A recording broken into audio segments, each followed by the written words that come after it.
The kickoff is away. This is a booming kick to the left side out of the back of the end zone. What a leg from John White to start things off with a touchback. The UCO will start off at their 20, moving left to right. Mike, I think that's exactly what he wanted to do, and I think that's the reason the Southeastern Savages decided to defend this south goal early on. John White wanted to put a boot on that. He was warming up strong this afternoon. I think he's ready for a good day, too. And we've got a breeze coming out of the south this afternoon. That certainly helped White out a little bit on that kick, and it switched direction from last night, the high school game we broadcast here. The wind came out of the north. UCO starts things off 1st and 10 from their own 20. It's Derrick Johnson at quarterback, I formation behind him, Aguilar the fullback, and the tailback is Jared Manoy. A fake handoff. Johnson rolls near side, throws over the middle. It's complete to Zach Edwards across the 25 to the 27-yard line before he's tackled. That's a 7-yard gain on first down for UCO to set up 2nd down and 3. Edwards has been the receiver that has gotten the most catches this season so far. And, of course, they want to throw the ball to D.D. Carter when they can, but Edwards is a go-to guy. 34 receptions for 536 yards and 3 touchdowns coming in. It's 2nd down and 3 for UCO from their own 27-yard line. I formation behind Johnson. This time the handoff goes to Manoy. He looks for the outside, not going to get it. He'll be dropped for a loss by Norman Dawson. Back inside the 25 at about the 24-yard line. He lost 2 on the play. Savages were ready for that all the way, and they did key on that right side over there, the defensive right side. Norman Dawson got a good break. Looked like it was going to be decent blocking to start with, but pressure from the Southeastern defense on 2nd down. Dawson, a sophomore out of Lantana, Florida, with a sack, an interception, and 46 tackles coming in. He was an all-conference performer a year ago. It'll be 3rd down and 6 for UCO at their own 24-yard line. Edwards in motion to the near side. The single back is Manoy with Johnson over center. He'll drop back to pass. The pocket collapses, and he is going to be dropped and sacked in the backfield by Reggie Johnson. The Savage defense holds 3 and out on UCO's first possession. How about Reggie Johnson logging his 2nd sack of the season? He wrapped up the leg there of Johnson and wouldn't let go, and that brings up his 2nd sack. He's had 5.5 tackles for losses this year. He's good for bringing the opponents down behind the line of scrimmage. And another all-conference performer a year ago. So Dawson and Johnson, 2 all-conference guys from last year, make 2 big plays and tackles for loss to stop UCO on their first drive. And so the punter comes on for the Broncos. It's Ryan Lopez. This is a fake punt. The pass is complete over the middle. First down for UCO. And the man to catch that pass was fullback Alex Aguilar. Catches the reception over the middle on the fake punt. And the gain is all the way up to the 34-yard line. Well, Mike, what does this say about the game then at this point? How big a game is this when you're going to go for it 3 and out on your first possession? You're on your own 21-yard line, and you're going for a fake punt on 4th and 9. That's Chuck Langston, an ex-Sooner, a little bit of that riverboat gambler in him. And so it's 1st and 10 for the Broncos at their own 34 as they keep possession. New fullback into the game. It's Ryan Matthews in the eye. The tailback is Manoy with Johnson over center, the line of scrimmage, the UCO 34. Manoy, the handoff, looks for running room on the left, fights his way across the line of scrimmage, and he's able to fight his way up to about the 37-yard line. So he picked up 3 yards on that run. Chris Sawyer in on the tackle that time, had his legs wrapped up, but it was Norman Dawson that hit him soundly to really bring him down there, and that's 2 big licks that Dawson's put on him right off the bat. 12:26 to go first quarter. No score between the Central Broncos and Southeastern Savages. Central has the football 2nd down and 6 at their own 37. Single back set with Manoy behind Johnson, who comes up over center. 3 wideouts. Johnson back to pass, throws one left side, and it's complete to Jared Mears up to midfield.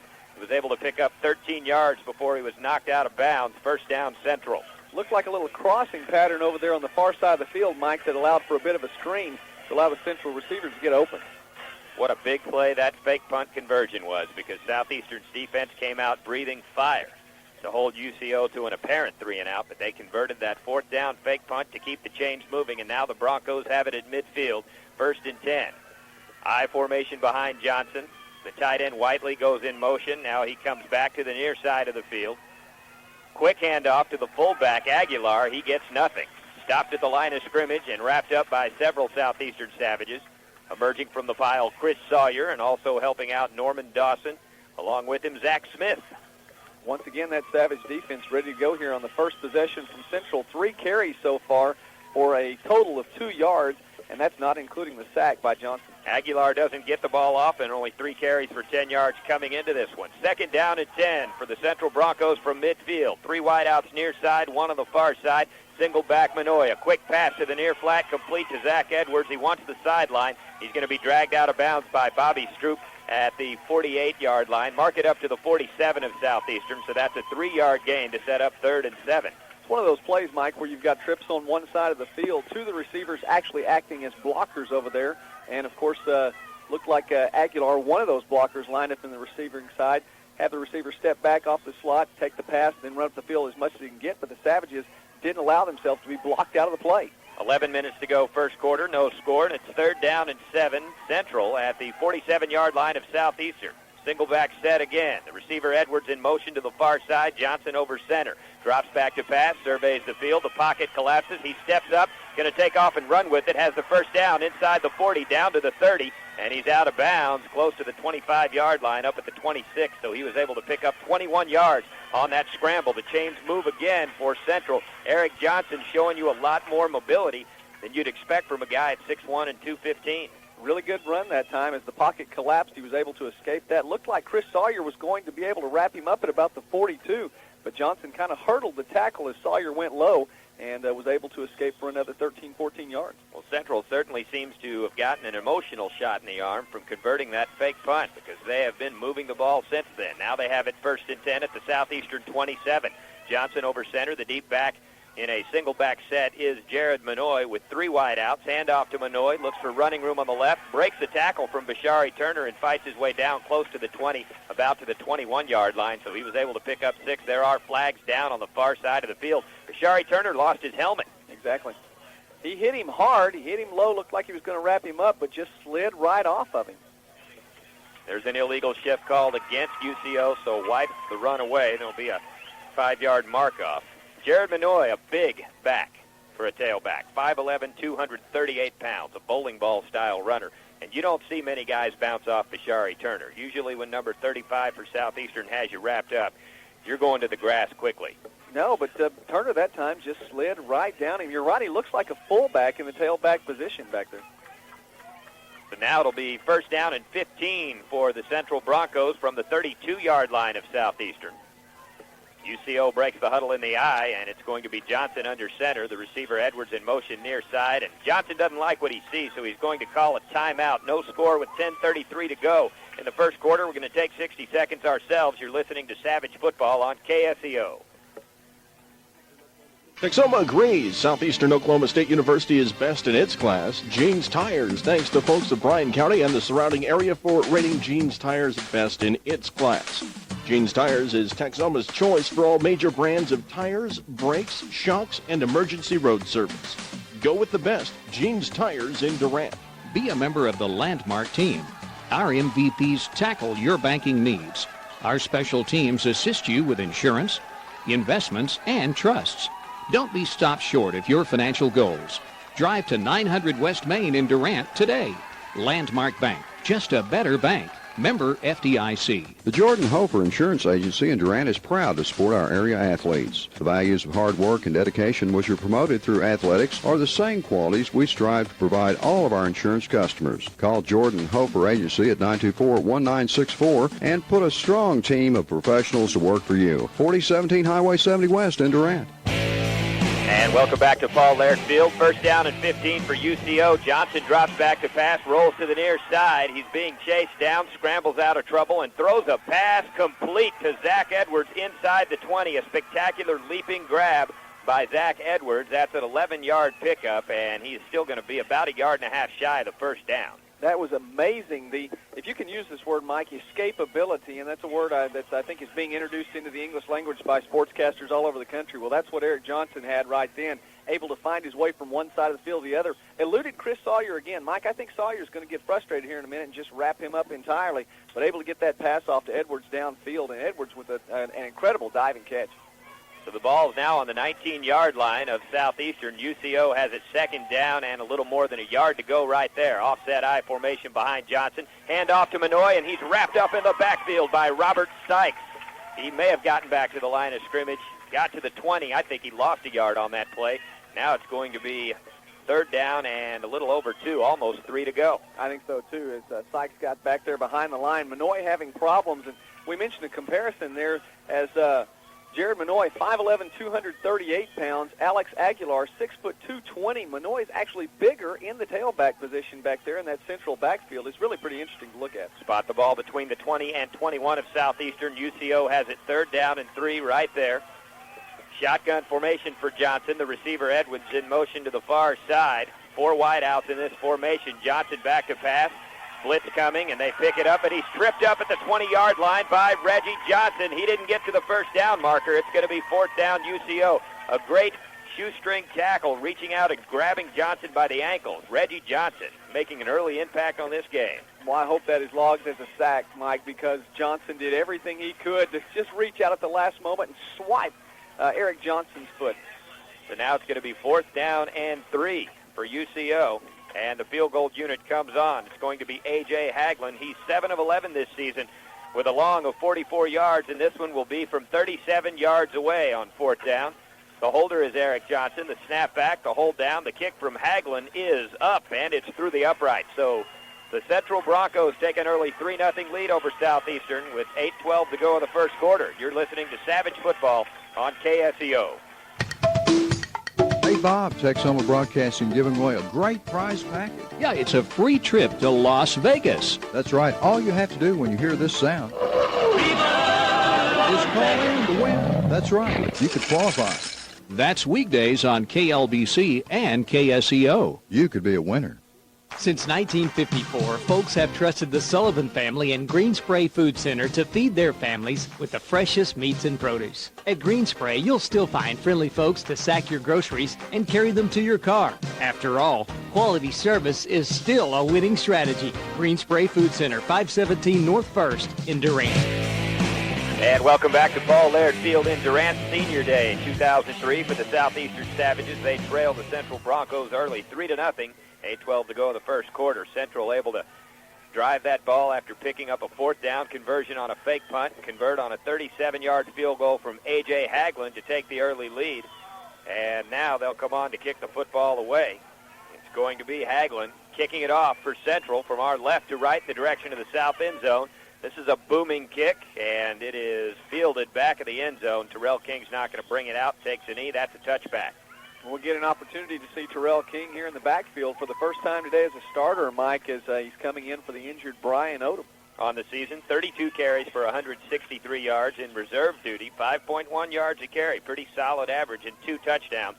He had a terrific game against West Texas A&M several weeks ago and was great last week against Southwestern out in Weatherford. 14 carries for 86 yards and a touchdown. I think everybody for Southeastern had a terrific game against West Texas A&M as they put 55 points on the board that afternoon. Brilliant all-around effort. So it'll be 1st and 10 Southeastern on their first offensive possession of the game, back on their own 20-yard line on the south end of the field. Drew Beard in the shotgun. 4 wideouts. The early handoff to King. Looks for running room on the right. And he's just able to get across the 20 and muscle his way for a gain of about a yard before he is dropped by Danny Nephew, the defensive end of UCO. I think it's a good call, Mike, right off the bat to put the ball in King's hands and let him see if he can do something with it. Just get maybe the early game jitters out of the way. The Savages first in the conference in rushing defense, but Central right in the middle, 7th. They give up 135 yards on the ground, and why not let King kick a few up here? These two defenses very similar if you look at the numbers in terms of yardage given up. 2nd down and 10 for Southeastern. Going to be 2nd and 8, actually. The ball up at the 22-yard line. Drew Beard drops back to pass. The protection breaks down. He scrambles to his right, throws over the middle. It's caught by Romar Crenshaw. We'll see where they mark the forward progress, and they're going to mark his progress across the 30 to the 31-yard line. So that is a 9-yard gain and a first down for Southeastern. And I'm trying to figure out how Drew Beard eluded that sack, as there was a Central Bronco that was flying through the air and looked like he was going to decapitate Beard. Beard never turned his head, Mike. He simply ducked and avoided that sack and found Romar Crenshaw in the open. Amazing move there on the second play on offense for Southeastern. A new line of scrimmage right between the 32 and 33 of the Savages, and Southeastern will have 1st and 10 right there. They come out of the huddle in the I formation. Harbert the fullback. King is the tailback. Jones and Mooney split wide to the near side. Crenshaw to the right. Play action fake. Beard back to pass. Throws over the middle. Caught by Crenshaw. He's inside the 30, inside the 25, and he is dropped at the 22-yard line. First down, Savages deep in Central Bronco territory. 2 receptions to Romar Crenshaw, 2 passes to Romar Crenshaw right off the bat. The first one for unofficially 11 yards, and Romar Crenshaw now creeping up on the record. He's putting his stamp on this game already, Mike. And that completion went for 44 yards. Romar Crenshaw getting it done early. The Savages with a brilliant answer to that early drive by UCO. We'll see if they can take advantage. They'll have it 1st and 10 at the 23 of the Broncos. Drew Beard to the shotgun. Terrell King, the lone setback to his left with 2 wideouts. The tight end Nick Book on the near side of the field. A fake handoff. Beard back to pass. Throws one over the middle. Incomplete. The pass intended for DeMarcus Jones. He had his mittens on it in the end zone, but it was broken up at the last second by Dwight Devon, the corner, just able to get a fingertip on it. There are flags down in the backfield. And Southeastern celebrating like this one's going to go against Central. A very good call, I thought also, Mike, as Romar was isolated on the near side of the field. Why not go to Jones after 2 consecutive passes to Romar, but this one's going to be against Central, and they'll mark it off. You're right. Rayshawn Hollings was down there clapping those big hands of his. We could hear the clap from up here. And there's going to be a penalty mark-off against UCO. That's good news for the Savages. 15 yards, and so Southeastern will be in business. It was a face mask, Mike, against Central. Marks off the 15 yards. Didn't see which one got it, but thanks for help for spotting that by J.B. Conley up here in the booth with us this afternoon. 13-yard line of Central will be the line of scrimmage for Southeastern. It'll be 1st and 10 right there. Drew Beard under center. The lone setback King. Jones wide to the right. Crenshaw wide to the left. The handoff to King. Looks for running room on the left, and he's going to be dragged down at about the 10. Picked up 2, maybe 3 on the play. I think we ought to give him 3 on that, Mike. I think he's going to make it right to the 10-yard line. Struggled for it. Just willed his way forward for another yard, and a good run by King that time. And so the 10 will be the new line of scrimmage for Southeastern. That's the 10-yard line of Central. Up on the north end of the field, there is a breeze blowing out of the south. Otherwise, a beautiful day for college football here at Paul Laird Field in Durant. The Savages break the huddle on 2nd down and 8 from the Central 10 with King, the lone setback, Harbert, the fullback, and the offset eye as he comes back. King looks for a block on the right, gets across the 10, inside the 5, and into the end zone. Touchdown, Southeastern. Great block from Jeff Harbert to clear space for Terrell King on the right side. And Harbert's block moved the defender to the outside as Harbert was able to get across the field. The hole opened up, not as he turned the corner on the far side of the field, but before that because of Harbert's strength in the block there, and King found the hole, eluded one tackler at the 10, and had clear sailing to the end zone. Terrell King's 3rd rushing touchdown of the season. That's got to do wonders for the redshirt freshman in his first start to get a touchdown on the first offensive possession for Southeastern. So it's a 6-3 lead for the Savages, and John White will come on to attempt the extra point. John White has been one of the hottest kickers in the conference over the last several weeks after struggling the first 2 weeks of the season.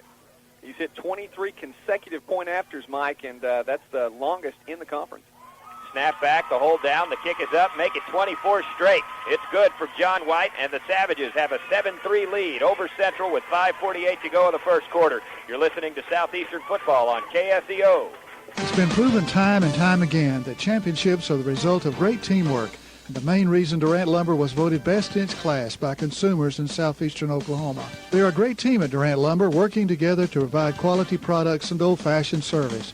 They're just around the corner at 115 South 3rd in Durant, where they've been for over 100 years. Hey, this is David Graham. I'm the college minister at First Baptist Church here in Durant. I want to invite you to come be a part of us. We've got church services starting Sunday morning at 8:30 and 10:45, and then at 9:45 we have Sunday school for all different ages. Also want to remind you that we'll be broadcasting the Southeastern home football games this year. That'll be on Communicom Cable, Channel 13, Saturday nights at 7 and Tuesday nights again at 7 o'clock. At First United Bank, customer service is about more than making transactions. It's about building friendships and helping neighbors. Like Positively Free Checking, which features no minimum balance requirements, no monthly service charges, and no per-check fees. Plus, sign up now and get a free gift just for opening your new account. First United Bank, Equal Housing Lender, member FDIC.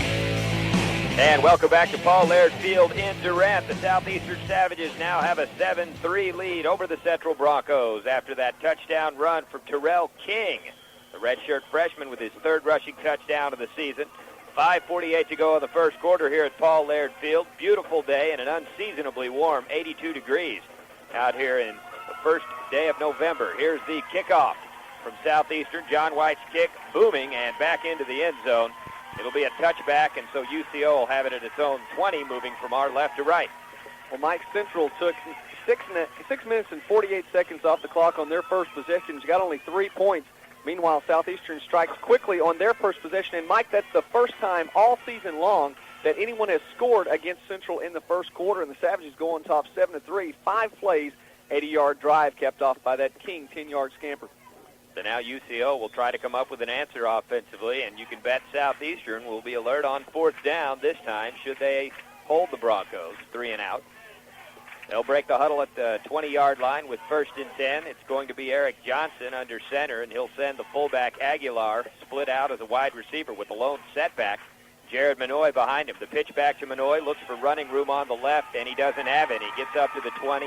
They may spot his progress to the 21 for a gain of a yard, but he was dropped by Southeastern linebacker Chris Hendricks on that play. We saw Hendricks return an interception for a touchdown a couple of weeks ago in a game against Tarleton State.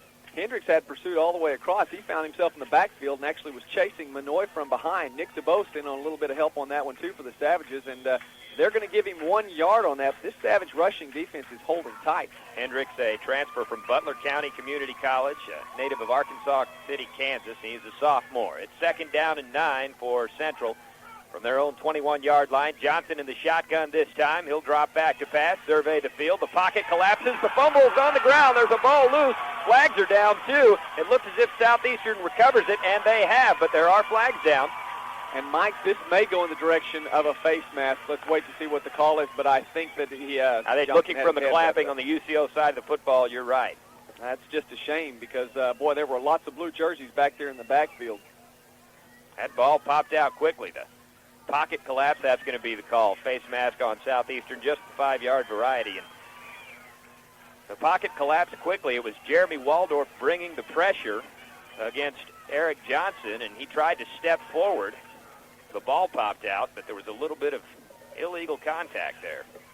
That's just the first penalty against the Savages here this afternoon. The Savages average of just about 70 yards per game in penalties. They could hold that off today. How good would that be? How big would it be? So it's 2nd down and 5 now for Central. From their own 25-yard line, I formation behind Johnson. Man in motion to the near side. The deep back is Manoy. Johnson drops back. A delayed handoff to Manoy. Running room up the middle. He's across the 30, and he is up to the 32-yard line.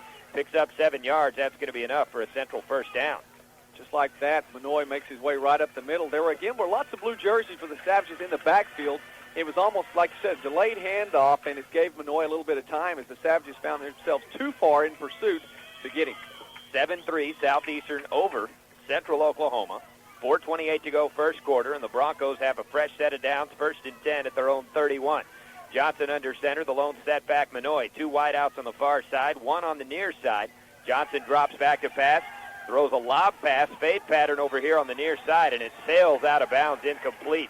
Jared Mears was well covered by Greg Rayfield and Lon Langley over here on the near side of the field. He sure was, and Langley definitely outsized by Mears, but he was in coverage the whole way, and Johnson looked to Mears the entire time. Once he got the ball off the snap, he looked in the direction of the near side of the field. Rayfield had all kinds of time to come over here and do that, and you don't want to do that against Greg Rayfield because he's had 4 interceptions already this year in these 8 games. And Lon Langley collected his first interception a week ago against Southwestern out in Weatherford. It'll be 2nd down and 10 for Central from their own 31-yard line. Receiver Edwards in motion to the near side. Johnson drops back to pass. Throws one out of the far flat, incomplete. He threw it behind Jared Manoy, the intended receiver. Tried to throw a quick swing pass to the tailback, and it was way over his head. I think it's fortunate for Central also that ball went sailing out of bounds. Hendricks was in the area for the Savages on defense and looked to me like it could very well have been a backward pass. It looked like it could have been. It went out of bounds before anyone could do anything about it. So it's going to be 3rd down and 10 for Central. Big 3rd down play coming for the Savage defense. The line of scrimmage is the UCO 31-yard line. Broncos break the huddle and split 2 receivers on the far side, 1 by himself over here on the near side. Shotgun formation with Johnson back. He'll drop back to pass. Good protection. Pump fakes. Now the protection breaks down, and he throws complete to the tailback Manoy, who breaks a tackle, gets across midfield all the way down to the 45-yard line of Southeastern. There are flags down in the backfield. If this one could be holding, Mike, the Savages rushed only 3 men on defense, had a lot of coverage in the secondary. Johnson was able to elude being tackled once again from behind as the defense came through too much back there. But that is amazing how he got out of that and found Manoy. And Manoy with a great catch himself. He just grabbed that about 2 inches off the ground. Johnson's coming off the field now. He got hit in the mouth on that play. His helmet's off, and he's holding his mouth as if he has a fat lip down there. And it looks like, Mike, he threw that ball when he passed the line of scrimmage to throw that ball. And so this one's going to go against Central. I believe that's the call. They're marking it off, and it's going to be a loss of down. Oh, yeah, illegal forward pass. I think he was past the line of scrimmage. And I thought that he was a bit forward because the line of scrimmage was at 30, and he was up close to the 32 when he threw that pass. So he crossed the line of scrimmage before he got rid of it. Ryan Lopez will come on to punt the football away for Central Oklahoma. And the officials were distracted a bit from that call because of the injured player on the field. This punt is away. It's a short kick, end over end. Bounces at the 40.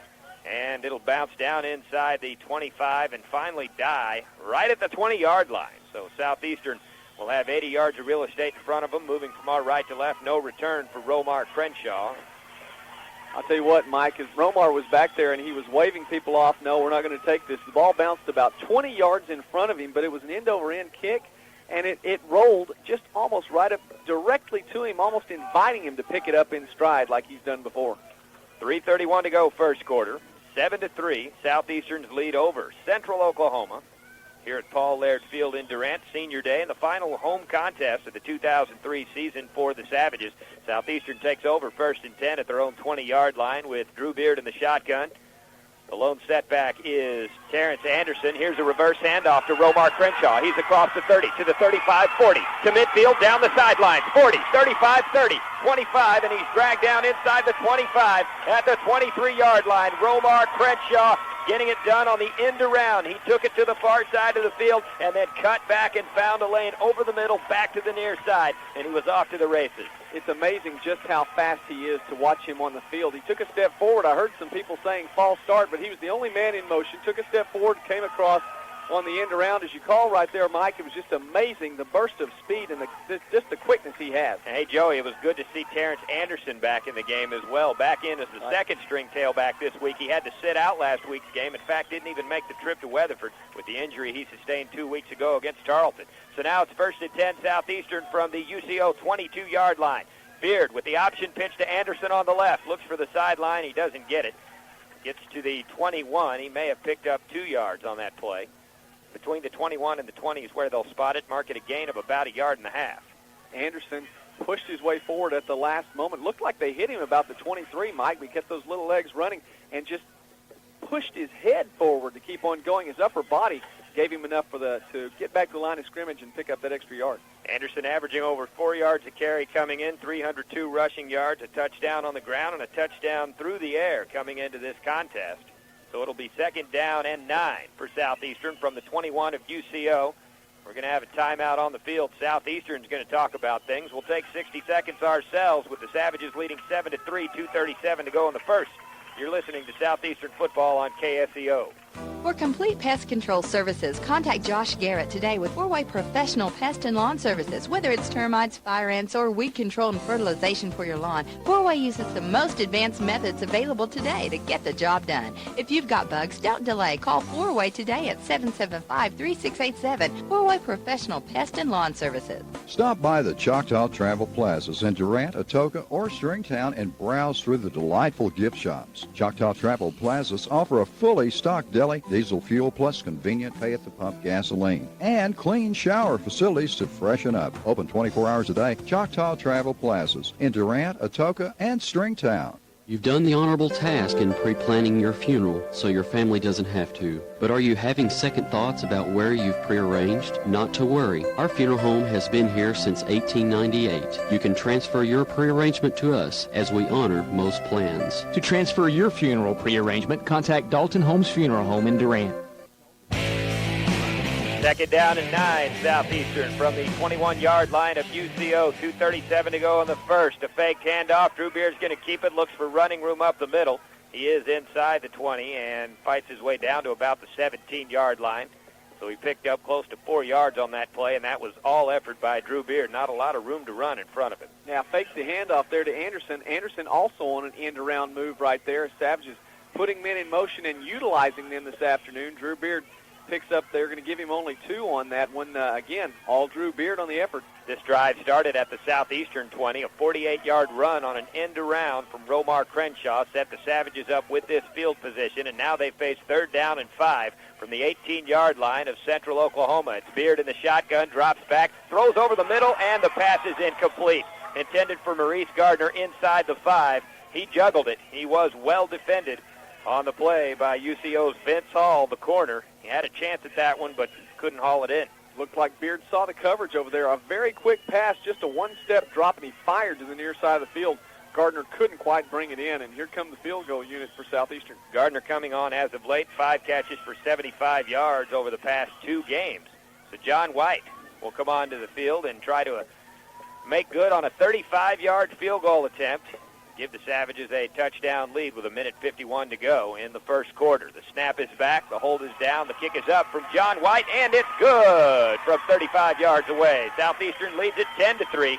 1:45 to go in the first. We'll be back in a moment with more Savage football on KSEO. Are you needing a vacation or maybe just a weekend getaway? Call All Seasons Travel right here in Durant and let the gals make your reservations today. No hassle, no problem. All Seasons Travel can take care of every detail. All Seasons Travel, 1020 West Main, or call 924-9201 today. If you have questions or concerns about insurance, the professionals at Arnett Insurance can help. Located at 425 North 3rd in Durant, Arnett Insurance offers life, health, property, and casualty, commercial bonds, and high-risk insurance. Several payment options are available. Call Arnett Insurance today at 924-5468. Bryan County Abstract Company specializes in abstracts, title insurance, real estate closings, and loan closings. Whether buying, building, selling a home, or making a loan, see Scott Cathy and staff at Bryan County Abstract Company, the title experts of Bryan County. Bryan County Abstract Company, 120 North 3rd in Durant. And welcome back to Paul Laird Field in Durant. Senior Day 2003 and the final home contest of the season for Southeastern. And the Savages look good early with a 10-3 lead over the UCO Bronchos. The most recent scoring coming on a 35-yard field goal from John White to give the Savages this 7-point lead. We have 1 minute, 45 seconds to go in the first quarter. And John White will kick the football away for Southeastern. This kickoff is a booming end-over-end kick. Again, all the way into the end zone and dropped for a touchback by Zach Edwards. So UCO will have it at the 20, moving left to right. 3rd consecutive touchback by John White, who is rapidly becoming the heating up John White as he's hit 24 consecutive point afters, Mike. That puts him at 3 for 6 with a 35-yard field goal just a few moments ago. He's hit back-to-back field goal attempts and almost would have had 3 in a row, Mike. A 50-yard attempt up at Southwestern that hit the crossbar. Just not quite enough, missed it by about 3-4 inches. Great crowd out here at Paul Laird Field. Nobody seems to be distracted by the Bedlam game. No, I think they've got a good game in front of them right now. I think a few people may bring the radios with them and check in on the Sooners and Pokes, and that's fine. We won't have our feelings hurt. No, not at all. And speaking of Bedlam, an ex-Bedlam quarterback takes the field now for Central Oklahoma. It's Aso Pogi under center for the Broncos. 1st and 10 Central from their own 20. A new tailback into the game as well, Jason Phoenix. Pogi drops back and has his pass batted down at the line by Robert Sykes. And this Savage defense is saying nothing doing on our house. As a matter of fact, Mike, before the game, that was a big chant by the Savages as they came out for the pregame warm-up, our house, our house, our house. They chanted it for about 30, 40 seconds as the Broncos were warming up on their end. I believe these boys came to play. Also, Pogi was a deflected pass by Derrick Strait away from being a legend in that Bedlam series 3 years ago. Here he is at Paul Laird Field today, facing 2nd down and 10 for the UCO Broncos. He drops back, quick shovel pass to Jason Phoenix. It is sniffed out. He is dropped inside the 20 by Robert Sykes, and helping him out, Billy Pettigo, and that's going to be a loss of a yard. And Phoenix, another new back in the game for Central. Looks like they're coming in line shifts like Central's playing hockey this afternoon. They've just got a whole different offensive unit out there. So the ball spotted between the 19 and the 20 of Central Oklahoma. The Broncos will have it 3rd down and a little bit more than 10 to go right there. It's Aso Pogi into the game at quarterback. He has completed 57% of his passes for 502 yards, 1 touchdown, 3 interceptions on the season. 3rd down and 10, and Pogi's in the shotgun. The receiver Edwards in motion to the far side. Phoenix the lone setback. Pogi drops back to pass, surveys the field, the pocket collapses. He's going to scramble forward, throw down on the far sideline, and it is caught by D.D. Carter for a UCO first down up at the 32-yard line. Carter Pick up of 12 yards on the play. Carter, with his first reception of the afternoon, was way downfield. Once he saw Pogi was in trouble, came back, and he caught that ball on pretty much a good little sprint there. It was actually a very good catch because he was going pretty fast one direction, the ball coming pretty fast from the other. Clock moving. We're under a minute to go in the first quarter now. It shows 35 seconds, and UCO still in the huddle. It'll be 1st and 10 Broncos from their own 32-yard line as they move from our left to right in the direction of the south end zone. They'll split Carter out to the near side. Zach Edwards over on the left, and Pogi is going to call a timeout. We're going to take a quick 60 ourselves. 21 seconds to go in the first. Savages lead at 10-3. You're listening to Southeastern Football on KSEO. This broadcast of Southeastern Sports is an exclusive production of Texoma Broadcasting and brought to you in part by All Seasons Travel, Arnett Insurance, Bryan County Abstract, Four-Way Pest Control, Choctaw Travel Plaza, Dalton Homes Funeral Home, Durant Lumber True Value, First Baptist Church of Durant, First United Bank, Freeze Frame, Green Spray, Jeans Tire Center, Landmark Bank, Jordan Hofer Insurance, Physical Therapy Services of MCSO, Larry Wills Insurance, Medical Center Pharmacy, Sound Center, Nichols Dollar Saver, Open MRI of Durant, Reynolds Auto Group, Southern Oklahoma Closing, Clint Markham Insurance, Thompson's Book and Supply, Studeville Ford in Atoka, Subway, University Medical Group, Taco Casa, T.H. Rogers Lumber Company, Larry Dyson Motors, Don Carpenter Insurance, First National Bank in Durant, Texoma Ford, Southeastern Electric Co-op, First Bank of Antlers and Atoka, MK Cattle Company in Colbert, and Dr. Ken Greider. And welcome back to Paul Laird Field in Durant. 21 seconds to go in the first quarter. 10-3. Southeastern's lead over the Central Broncos. And it's 1st and 10 for Central from their own 32-yard line after the timeout. Aso Pogi into the game at quarterback now. Aguilar, the fullback in the eye. The tailback is Phoenix. Receiver Edwards goes in motion to the far side. A fake handoff. Pogi rose to his right, looks down the field. He's going to scramble back to the left, turn it upfield and keep it. He's across the 35 and out of bounds at the 38-yard line, so he picked up 6 yards on that scramble. It's going to stop the clock, leave us with 12 seconds remaining here in the first quarter. The Savages are finding their way into the Central Bronco backfield with just an amazing pace here in the first quarter, and they're sending just 3 at a time sometimes. Had 4 on the line that time that were working their way back there, Mike, but boy, I tell you what, they are definitely rushing and pulling out all the stops. And I think Chuck Langston realizes that, and that's why he's gone with Pogi over Johnson. Also has a lot more mobility than does Eric Johnson.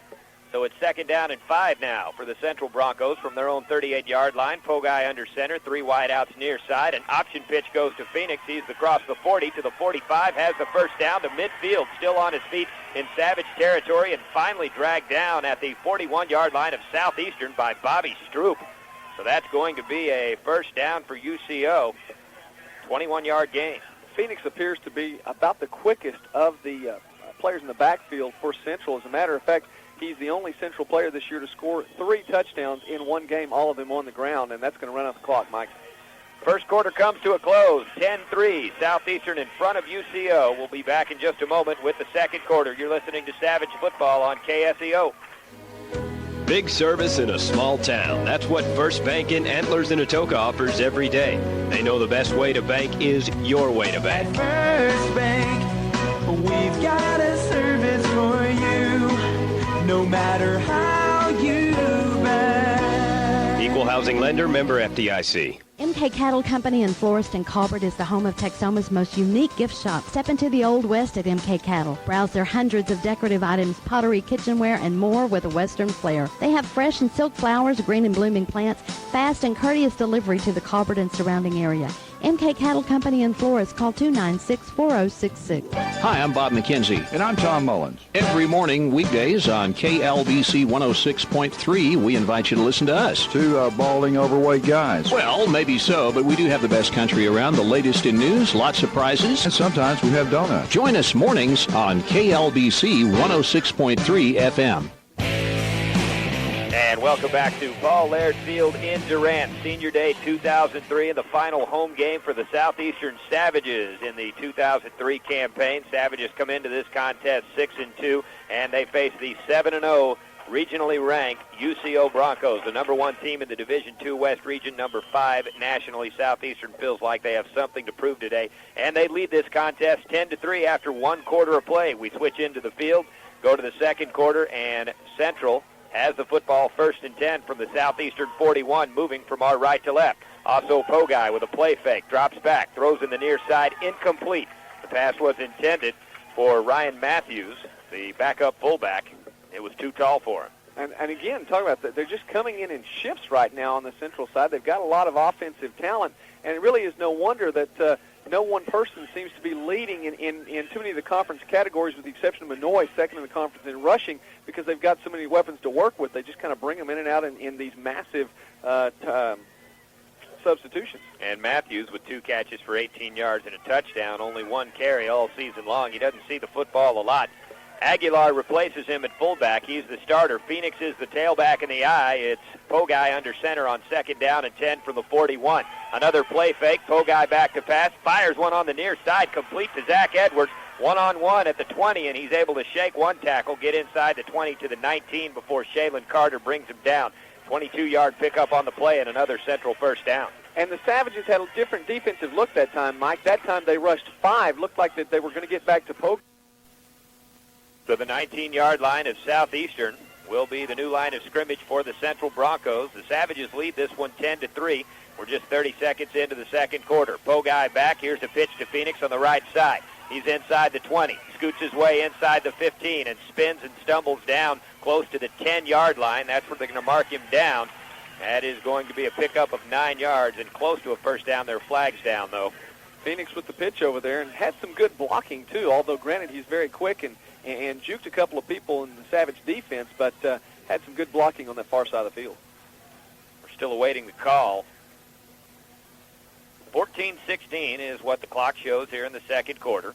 And, Mike, we've got some official numbers from the first period as they gave 13 yards to D.D. Carter on that catch. That puts him 70 yards away from matching the 3,041-yard mark. And Romar Crenshaw with 55 yards officially. That puts him at exactly 100 yards from matching Garrett Compton's career receiving mark. A dead ball personal foul against the UCO Broncos, so they'll march it backwards 15 yards, and Southeastern defense catches the break there. And that carry went down to the 8 yards is what they gave him on that, Mike, down to the 11-yard line. They mark it back to 15. The ball is actually on the 26 now.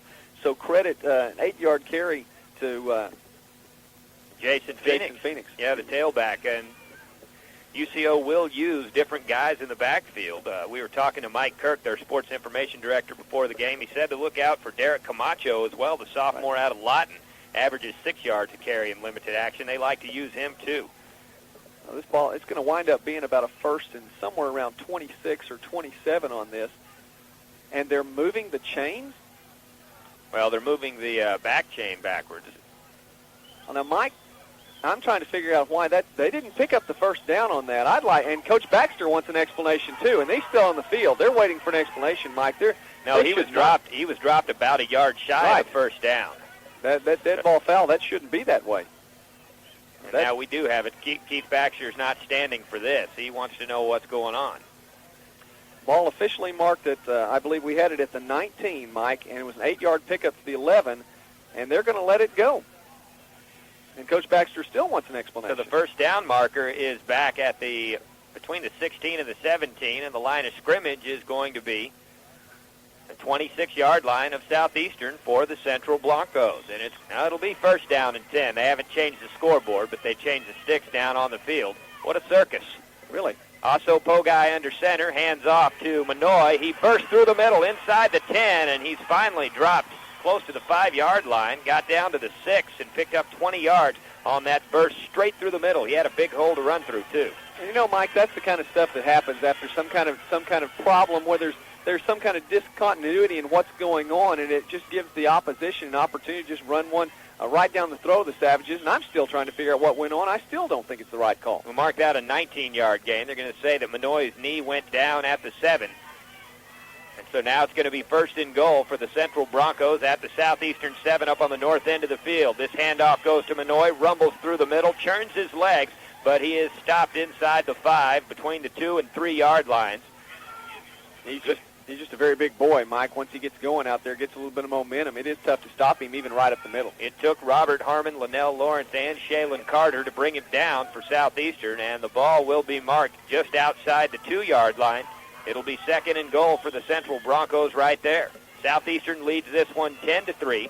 There are 13 minutes and 10 seconds remaining in the second quarter here at Paul Laird Field in Durant. I formation behind Pogi on second and goal. All kinds of movement and all kinds of flags down. Yeah, flags on the field, and on the far side of the field for Southeastern, they just went ahead and came on across, and so they get the flags out of the pockets of the officials. They're going to move this one back, it looks like. Central jumped. False start is the call against the Broncos, so the Savage defense catches another break. You'd love to be able to hold UCO to a field goal here. Exactly. A couple of scores from around the Lone Star Conference right now. Angelo State up on Midwestern State, and that's big. This looks like a halftime score of 31-28, and that would be a big win for the Rams if they could continue to pull that one off. Abilene Christian at Commerce right now in the second quarter. They're up 14-0 on the Lions from Texas A&M Commerce. And Midwestern State at 5-3, one of those teams allegedly supposed to be ranked higher than Southeastern in the West region. Not buying it. Second down and goal play from the 8-yard line. Pogi back. Fade pattern to the end zone, incomplete. Just threw it out of the back of the end zone, and it drops incomplete. That's one of those that I think we've heard in a press conference so far, or already this week, or so we're told, that Midwestern State's a little better than Southeastern. I don't think this is a legitimate or so we're told, though. 12:35 to go with a clock stop here in the second quarter. Southeastern leading the Central Broncos 10-3. And the line of scrimmage for the Broncos will be the 8-yard line of Southeastern on the north end of the field. Central breaks the huddle with Aso Pogi over center. The lone setback, Jared Manoy. 3 wideouts to the near side, one by himself over on the far side. And more flags down, more movement along the line with the play clock down to 5. There is mass confusion on the field. Well, Mike, you know, when you send that many players in and out, it's really no wonder. I don't know if they've made too many changes along the offensive line, and that's where these last 2 penalties have come from. But you're right, there does seem to be some confusion over there, and this Southeastern defense has been causing havoc all afternoon long. Another false start, so another 5-yard mark-off against Central Oklahoma. And that's going to move the football back to the 13-yard line of Southeastern. It's going to be third and goal right there. So you've got to play smart defense here and keep Central out of the end zone. See if you can limit them to a field goal attempt. The Pogi comes over center, and now he's going to call a timeout. UCO can't get their act together. 12:08 to go in the second quarter. 10-3 Southeastern. We'll take you to a quick break. This is Savage Football on KSEO. You've heard it said that our children are the future of our community. Well, those of us at First National Bank want to salute you for supporting our children. First National Bank in Durant strongly encourages you to attend high school athletic events. Demonstrate the hometown pride. We'll see you at the game, and we'll see you at First National Bank in Durant. Member FDIC, Equal Housing Lender. This is J.B. Conley, co-host of Texoma Sports Weekly on AM 750 KSEO. Join Mike McBride and me every Saturday morning at 10 o'clock. We'll bring you up to date on all of the area local sports. Once again, that's Texoma Sports Weekly, Saturdays at 10 on KSEO. At Southeastern Electric Cooperative, we're partners with this community. As your local electric cooperative, we're more than just another utility company. We're friends and neighbors who are committed to providing power that's safe, reliable, and affordable, and available no matter where you live. Southeastern Electric Cooperative. Southeastern Electric Cooperative, a touch-tone energy partner.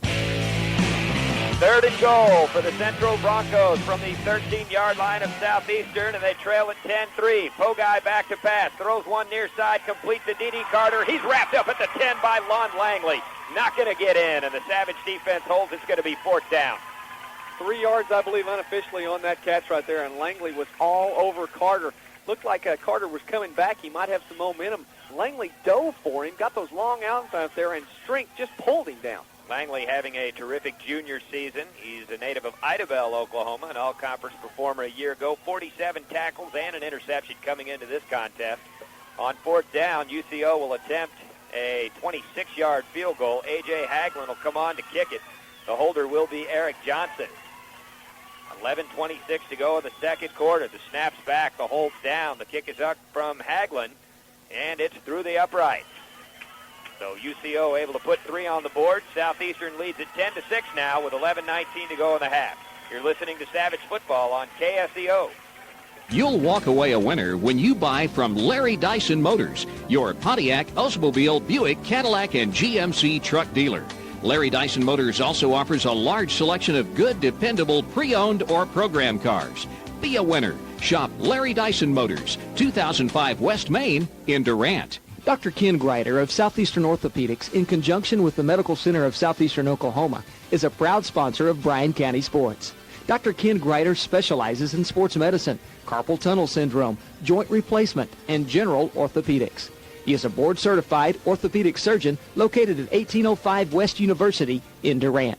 You juggle your home, your family, your career. It's a tough job. Here's one job that doesn't have to be. Finding an affordable insurance policy that comes with good neighbor service. Just call State Farm agent Don Carpenter at 501 West Main in Durant. Whether you need car, home, life, health, or business insurance, call State Farm agent Don Carpenter today, 924-8686.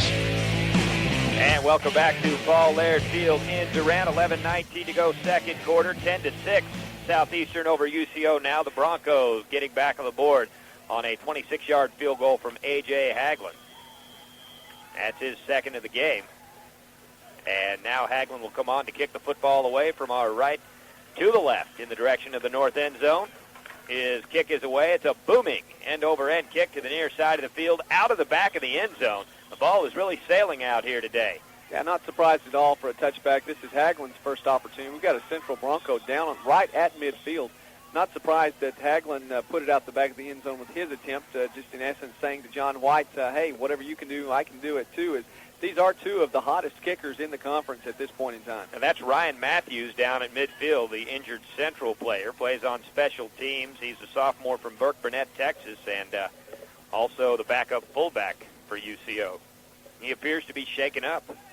He may have taken a bit of a lick there. I believe they're checking out his right leg, and the trainers are looking at him right now. Mike, that last possession for Central, they got points on the board again. That was their third possession, and 3 points on a 26-yard field goal. They held the ball for a little over 5 minutes. 12 plays, they moved the ball 71 yards, got in the Southeastern red zone, and were able to capitalize.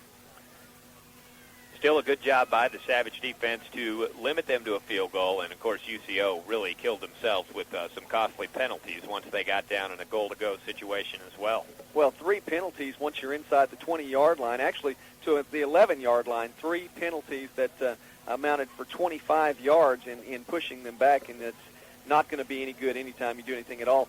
Central holding on to the ball this afternoon, looking for the official stats. After the first quarter alone, Mike, Central had the ball 10 minutes and 50 seconds as opposed to Southeastern's 4:10.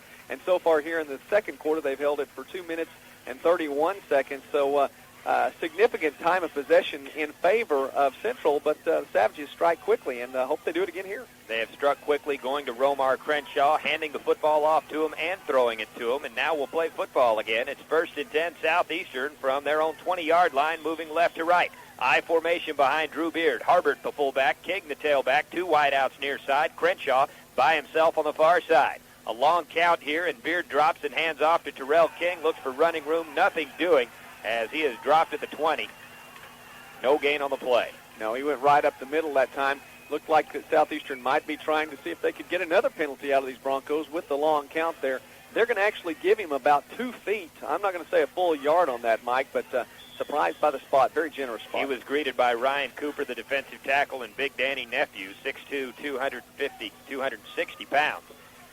Second down and 10 from the 20-yard line for Southeastern on the Savages' end of the field. 4 wideouts, 2 on each side of the line. The lone setback, Terrell King, and Drew Beard operates out of the shotgun. Delayed fake, and Beard drops back, throws over the middle. Pass is incomplete, intended for Maurice Gardner. A little bit of contact, but not enough to warrant a flag, so it'll be 3rd down. Well, Mike, I think the reason that they didn't warn it looked like that ball was tipped at the line. As you saw the trajectory of the ball, looked like it was wobbling a little bit. I think it was a bit high. Gardner probably could have gotten to it. It just sailed a little bit over his head. Well, he turned and gave a post-up move, almost a basketball move, trying to seal off his defender and go up and get it, but he misjudged the flight of the ball, and it did sail over both players' heads. So now it's 3rd down and 10 for Southeastern from their own 20-yard line. 3 wideouts near side, Crenshaw on the far side. Beard in the shotgun. The lone setback is Terrell King. Beard back to pass, surveys the field. Lots of time to throw. He scrambles to the far side, flings one over the middle, and it's caught by Maurice Gardner. He's inside the 30, down to the 25-yard line of Central Oklahoma. First down, Savages, another big play from Drew Beard. And that was incredible. Where was the UCO defense at that point in time? Uriah Matthews started out on the near side of the field over here, giving up a little bit to the 3 receivers on the near side. Looked like they had everything covered. Maurice Gardner, if this game had been on TV, no one would have been in the screen with him. He was so wide open. And a play that picks up 55 yards, amazing, and Beard just heaved the ball down the field. That was at least 60 in the air, Mike. So now it's 1st and 10 for Southeastern at the 25 of Central Oklahoma. Trips to the far side, and they're lined up tightly together. Mooney by himself on the near side. The lone setback is Terrell King. Beard comes up over center. He's going to bark out a new signal at the line of scrimmage with a play clock down to 4. Beard back. He's going to call his own number, turn it upfield, and muscle his way close to the 20, about to the 21-yard line. Picked up 4 yards on pure grit and determination, did Drew Beard. You're right, Mike, and I think that was all Beard on that. I'm not so sure that play went exactly like he wanted it to. It looked like that the center quarterback exchange was muffed just a little bit. He had to go over left guard and just muscled his way up there. Southeastern leads this one 10-6. They're looking for more. 9:30 to go, second quarter. Savages have it 2nd down and about 6 to go at the 21-yard line of the Central Broncos. It's Beard in the shotgun with 5 wideouts in an empty backfield. Crenshaw in motion to the near side, takes a reverse handoff. Flags are flying all over the field, and Crenshaw is tripped up at the 15-yard line. A penalty in the backfield. Wait to sort this thing out. Coach Baxter on the field again, and they're going to say it's an illegal shift against the Savages. Mike, they'll bring it back. So that reverse not working out. Romar Crenshaw has been deadly dangerous on plays of that nature this season coming into this contest. 15 rushes for 190 yards, 3 touchdowns on the ground. Well, it's no wonder it didn't work very well that time, Mike. I think when the Savages knew that something had gone wrong right then, and I don't think that they got their blocking assignments, even as they should either. Just it was blown up from the word go. So the 26 of Central will be the new line of scrimmage for Southeastern after that penalty mark-off of 5 yards. 2nd down and 13 for the Savages. And they'll break the huddle with 3 wideouts on the near side. Crenshaw by himself on the far side. Beard in the shotgun. And King the lone setback. The clean snap back to Beard. The blitz coming. A fade pattern thrown on the far side. Incomplete. Miscommunication. Romar Crenshaw didn't run the same route that Drew Beard threw. So the ball drops to the grass in the end zone with nobody near it. I want to give a little credit that time to the Bronco defense, too. They sent 6, maybe 7 on that one on the blitz, and there were lots of white jerseys in the Savage backfield this time. It's the first time we've said that really all afternoon today because they haven't been back there, and Beard had to get rid of it pretty quickly. Quicker than he wanted to, certainly. The timing never developed on that fade pattern from Beard to Romar Crenshaw. So Southeastern sends Gardner and Crenshaw wide to the left. Jones, Mooney, and King wide to the right, empty backfield, and Drew Beard lined up in the shotgun on 3rd and 11 from the UCO 26. Beard drops back, scrambles to the near side, throws over the middle, complete to Mooney, and he is smacked inside the 20-yard line by UCO's defensive back Dwight Devon, and not going to pick up near enough for a first down there. Now, it looked like Devon may have even got a face mask on that. It was very, very light. Of course, he didn't pick up the penalty, and here come the Savages. On 4th down, looks like they're going to try another field goal, and they're rapidly heating up. John White. Needed the 15 for the first down. The ball spotted at the 20, so John White will attempt a 37-yard field goal, look to extend on Southeastern's 10-6 lead. J.B. Stone is the holder for the Savages. The snap is back. The hold is down. The kick from John White is up. It's a wobbly kick, but it's through the uprights and good. So Southeastern goes back up by a touchdown, 13-6 over UCO with 8:03 to go in the first half here at Paul Laird Field. And you're listening to Savage Football on KSEO. Welcome to Taco Casa. May I take your order? Yeah, I need 35. No. Make that 36 tacos, 14. Hey, man, get your helmet out of my face, dude. And 15 large. Oh, man, Coach is going to kill us when we get back to the stadium. Half times were made for Taco Casa. University Medical Group in Durant is proud to have Dr. Lisa Kerberg as the newest member of the medical staff. Dr. Kerberg has a special interest in women's health and pediatrics and is currently accepting appointments. Dr. Kerberg is just another example of University Medical Group's commitment to provide quality health care to Southeastern Oklahoma. See their ad in the Feist Yellow Pages. That's right. T.H. Rogers Lumber Company can help make you the pro with their large selection of how-to books and building supplies like lumber, plywood, shingles, insulation, roofing, paint, floor tile, and vinyl, tools, electrical, and plumbing supplies. It's all at T.H. Rogers Lumber Company, 1012 Westside Drive in Durant. And welcome back to Paul Laird Field in Durant. Mike McBride, Joey McWilliams bringing you Southeastern football on KSEO 750 AM Durant. It's just after 3 o'clock, 8:03 to go in the second quarter. Southeastern with a 13-6 lead over the Central Broncos. And this kickoff from John White's a short kick that goes inside the 30-yard line. And the return man is knocked out at about the 30. And I believe that was Chad McGaw over on the far sideline, knocked out of bounds. And we saw Southeastern attempt a short kick there to see if they could catch UCO off guard, maybe cause a fumble there. That's the first time in 2 weeks we've seen the short kick like that. Of course, the kicks at Southwestern were either out of the stadium almost or just against that wind. They didn't get anywhere at all. It wasn't a planned short kick like that one was. So it's 1st and 10 UCO from their own 32-yard line. Pogi under center. He's changing the call at the line. Drops back. Swing pass in the near flat complete to Zach Edwards, and he's up to the 35 before he is hit by Corey Lindley and Craig Young. He picked up 3 on the play. He had found Edwards in motion. Edwards coming to the near side of the field, able to use Carter and Mears, other receivers, as blockers over here on the near side of the field. They got only 3 yards on the play as the defense came over and wouldn't let them get any farther. 7:35 to go in the second quarter. 13-6, Southeastern in front of the Central Broncos, and it's 2nd down and 6 for the Broncos at their own 35-yard line. It's Pogi under center, the receiver Edwards in motion to the far side. Delayed fake, and Pogi drops back. He'll pump fake. He's going to be dropped back at the 30 and sacked by Southeastern, and that was Zach Smith wrapping up Mr. Pogi in the backfield. A yard loss. And if they hadn't gotten the sack on that, I'd be surprised. There probably should have been flags. I thought there was a holding call that was in there somewhere, but definitely the Savages would take that sack. It's a very narrow sack. You could almost call it no gain on the play. He only lost about a half yard. And so they get back to the original line of scrimmage right there, 3rd, and it's 10 yards again, and the Savages in a good position on defense. And on 3rd and 10 from their own 30, UCO breaks the huddle in the shotgun with Pogi, the quarterback. The lone setback to his left is Jared Manoy, and 3 wideouts. Pogi drops back. Good protection initially. Throws one over the middle. Incomplete. The ball bounces up in the air. It's intercepted. It is intercepted by Greg Rayfield, and he's tackled at the 45 of UCO. Interception number 5 on the season for Greg Rayfield, and the Savages have the football back. That ball was in and out of the hands of Zach Edwards, who dove to the ground to get it.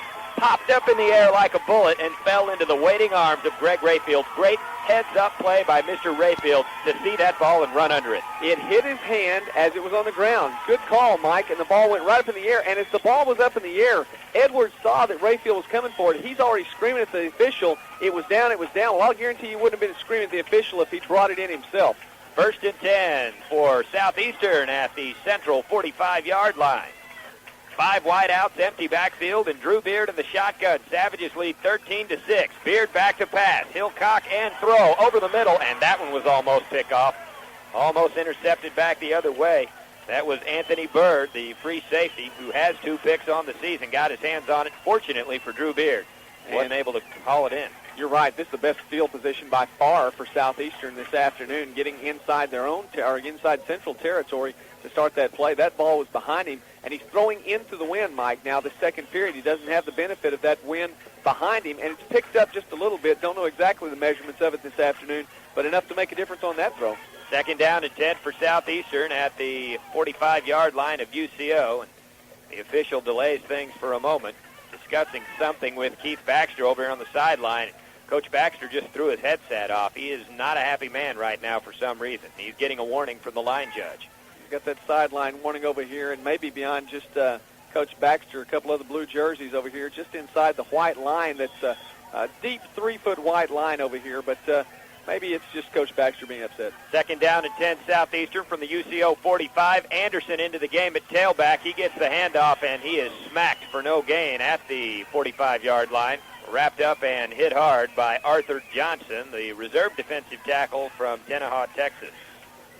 Central's defense gives up about 135 yards per contest. Again, that's right in the middle of the Lone Star Conference and where their rankings fall. That time they sniffed that one out pretty well. Pulling guards from the left side on the Southeastern offense, but not enough as there's just too much of a defensive push.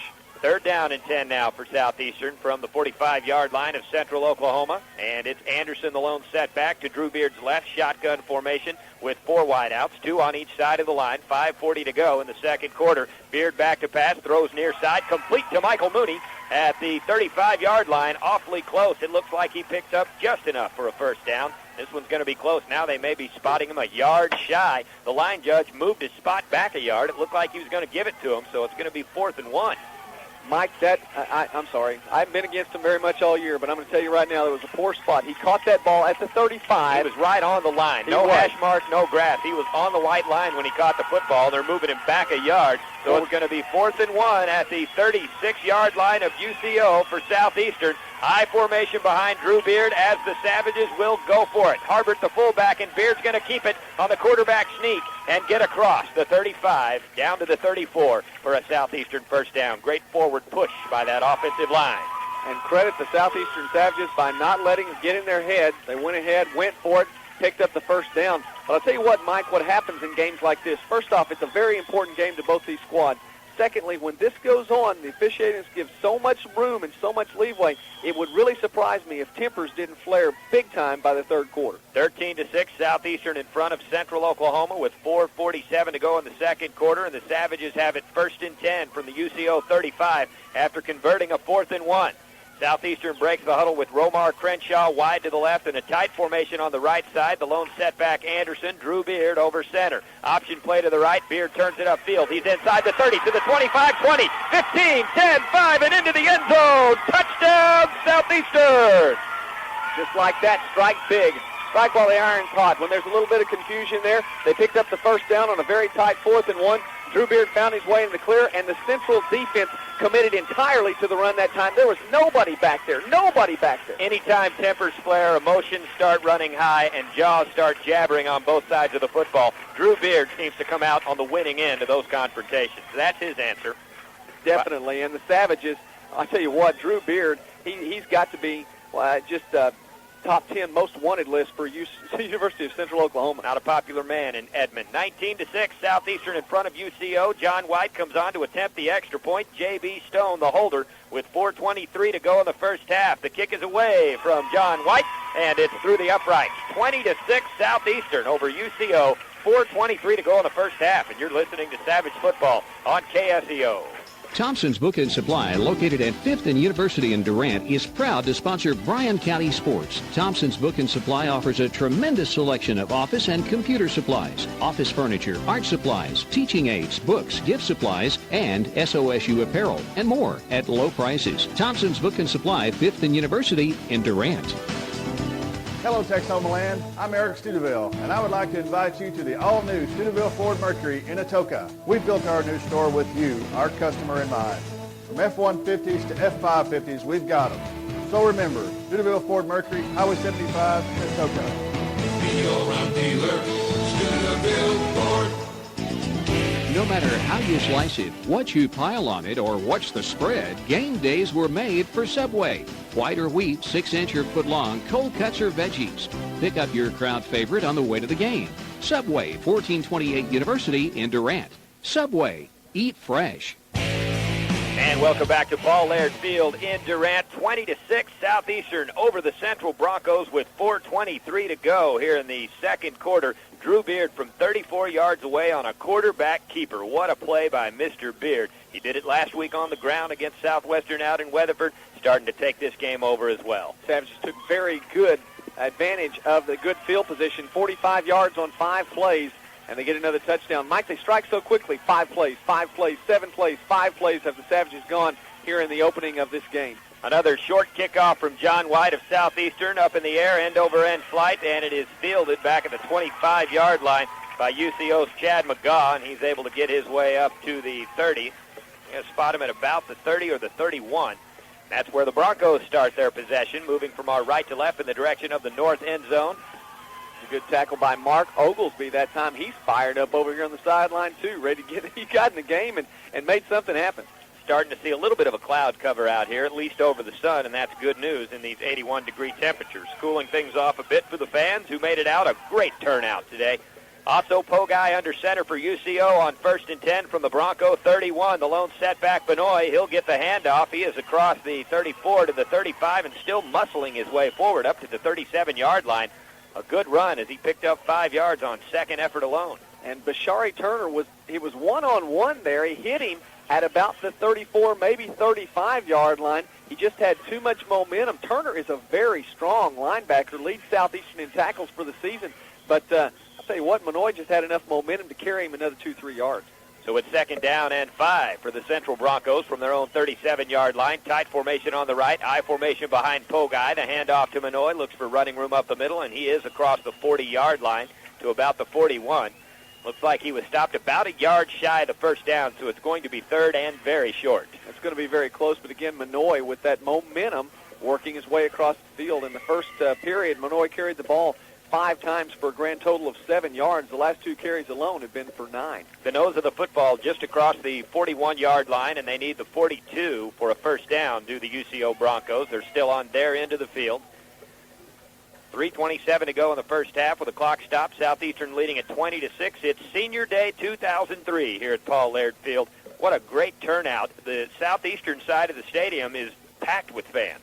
And the Central side. This is about as big a turnout as we've seen on the opposing side. Great traveling contingent down from Edmond, Oklahoma, and rightfully so. This is the biggest small college football game going on in the state this weekend, one of the biggest in the country as far as playoff implications go. And when you've got the number 1 team in your region, Central Oklahoma, number 1 in the West rankings, they're undefeated coming in here, you would think that they would bring a good traveling contingent with them from the fans.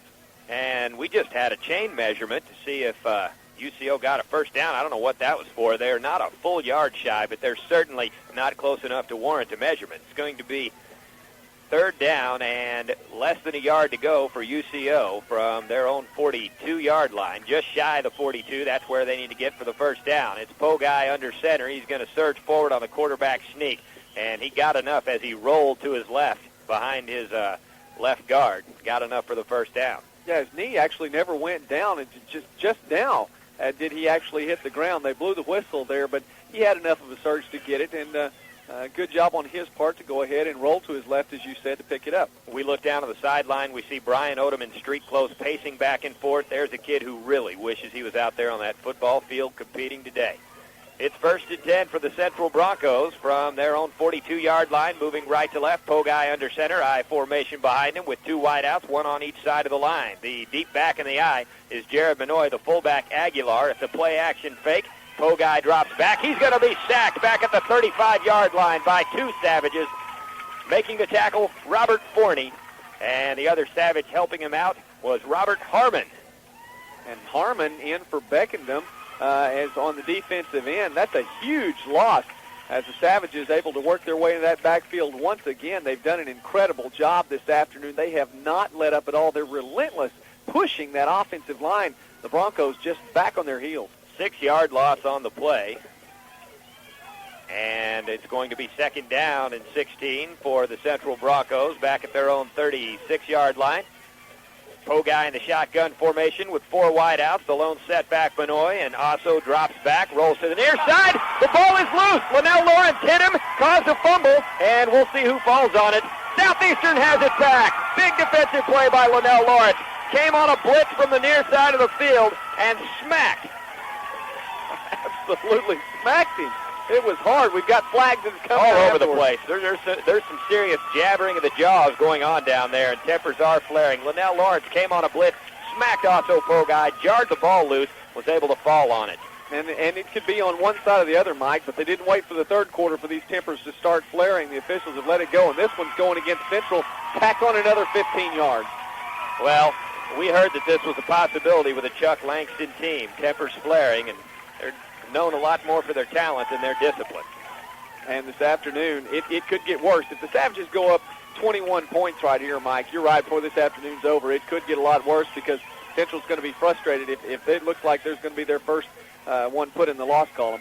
So it'll be 1st and 10 Southeastern at the Central 12-yard line on the south end of the field. Beard in the I formation. He comes up under center. Terrell King is the deep back. He'll get the pitch. Look for running room on the right and get down to the 10-yard line before he is tackled by the defensive end, Danny Nephew. So he picked up 2 on the play.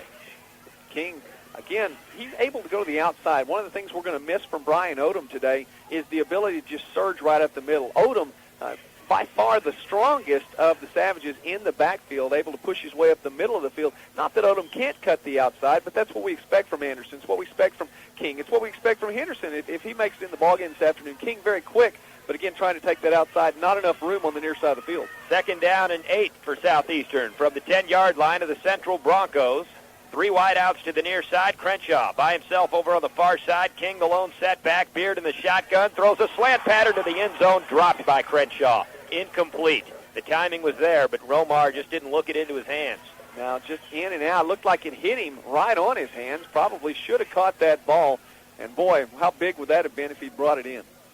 Score still 20-6 in favor of Southeastern. A real opportunity for the Savages here after they pick up a turnover. Linnell Lawrence came like a bullet on a blitz from the far side of the field to jar the ball loose from Aso Pogi. Now Southeastern has it 3rd down and 8 from the 10-yard line of Central. It's Beard in the shotgun. Crenshaw in motion to the near side. A fake reverse. Beard turns it upfield, hurdles defenders into the end zone. Touchdown Southeastern! How big an offensive weapon is Romar Crenshaw when you just fake it to him? Everyone has to respect that. Beard found a seam right up the middle and went into the end zone untouched. Amazing, this Savage offense. 26-6. The Southeastern lead now over the Central Broncos. And those are the number 1 regionally ranked Central Broncos, the number 5 D2 team in the country. I wasn't buying it coming in. It doesn't look like the Savages are buying it right now either. 1:14 to go. We are in the first half of play. John White will come on to attempt this extra point, look to give his Savages a 3-touchdown lead. J.B. Stone, the holder. The snap is back, the hold down. The kick is up from White, and it's good. 27-6. Southeastern in front of Central. 1:14 to go in the first half. You're listening to Savage Football on KSEO. Personal foul, unsportsmanlike conduct, Reynolds Auto Group for blindsiding the competition with unbeatable prices. Reynolds lot is packed with quality Chevrolet and Dodge cars and trucks. Backed with an award-winning parts and service department. Add to that 21 years of business at the same location, and you've got a championship team. Reynolds Auto Group in Durant. When you found the home of your dream, call Southern Oklahoma Closing Office, the professionals that care. Southern Oklahoma Closing Services handle real estate closings, purchases, refinancing, and closing of cash transactions. Proudly serving all of Bryan County, Southern Oklahoma Closing Office, 118 North 3rd in Durant, or call 920-0212. Birthday parties, anniversaries, graduations, weddings, and retirements. Life changes quickly, so do your insurance needs. See State Farm agent Clint Markham at 924 West Evergreen Street in Durant for a free review of your ever-changing insurance needs. Call 580-924-8888 today. Clint Markham, providing insurance and financial services. And welcome back to Paul Laird Field in Durant. Southeastern leads the Central Broncos 27-6 with 1:14 to play in the second quarter here at Paul Laird Field.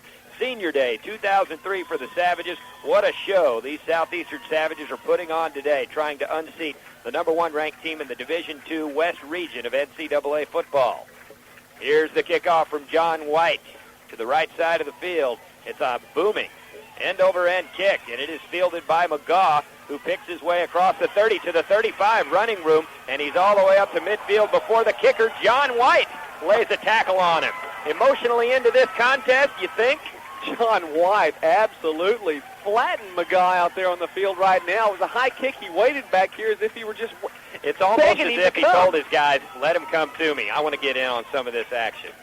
McGaw is a dangerous talent on special teams for University of Central Oklahoma. He's 3rd on the team in all-purpose yards, and he doesn't have a single yard either rushing or receiving. 1st and 10 Central from their own 49-yard line. Good field position for the Broncos. It's Pogi in the shotgun. He'll drop back to pass. The pocket collapsing. He scrambles, and he's not going to get away. He is dropped and sacked in the backfield by Robert Sykes. That's going to be a loss of 5.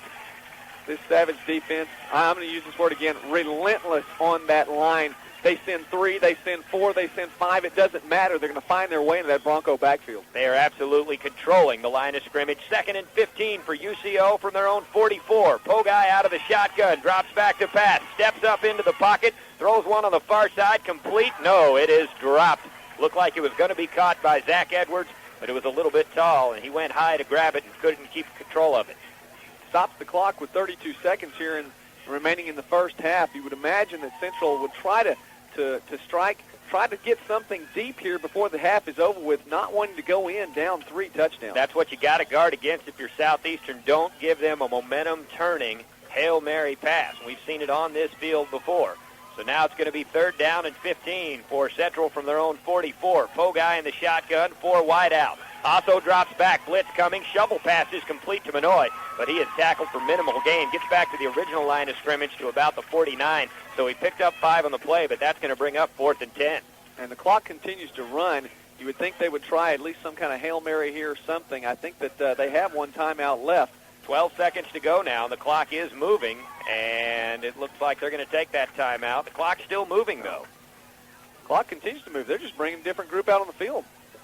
They're going to let it run all the way down. That's it. The first half is over, and Southeastern takes a 27-6 lead into the locker room over the Central Broncos. We'll be back to talk about it in just a moment out here at Paul Laird Field in Durant. You're listening to Savage Football on KSEO. Talk it up, Texoma-land, because Sound Center, your hometown singular wireless authorized agent, has a plan to cover your every conversation. Why has Sound Center been in the wireless game locally longer than any other? It's their customer service that makes them a winner year after year, with 2 locations in Durant and Medill.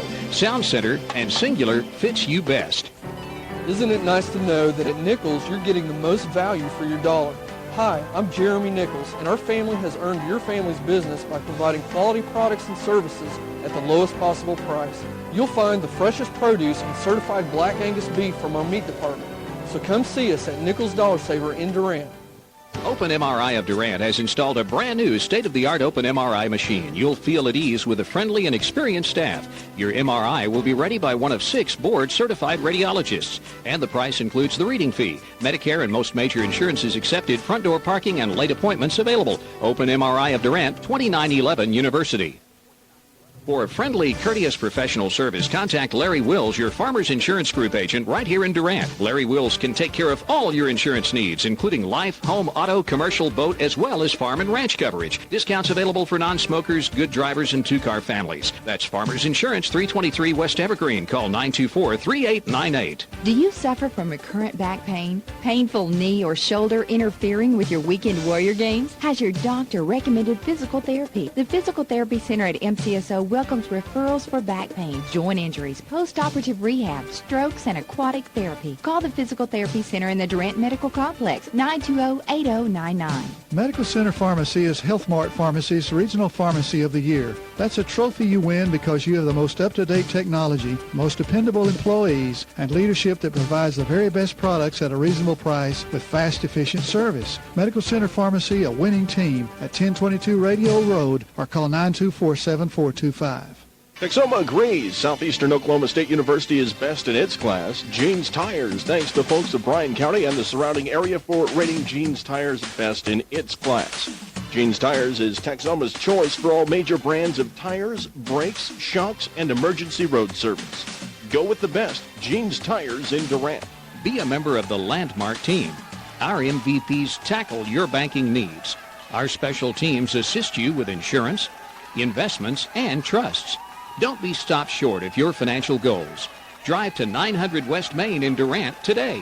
Landmark Bank, just a better bank. Member FDIC. The Jordan Hofer Insurance Agency in Durant is proud to support our area athletes. The values of hard work and dedication which are promoted through athletics are the same qualities we strive to provide all of our insurance customers. Call Jordan Hofer Agency at 924-1964 and put a strong team of professionals to work for you. 4017 Highway 70 West in Durant.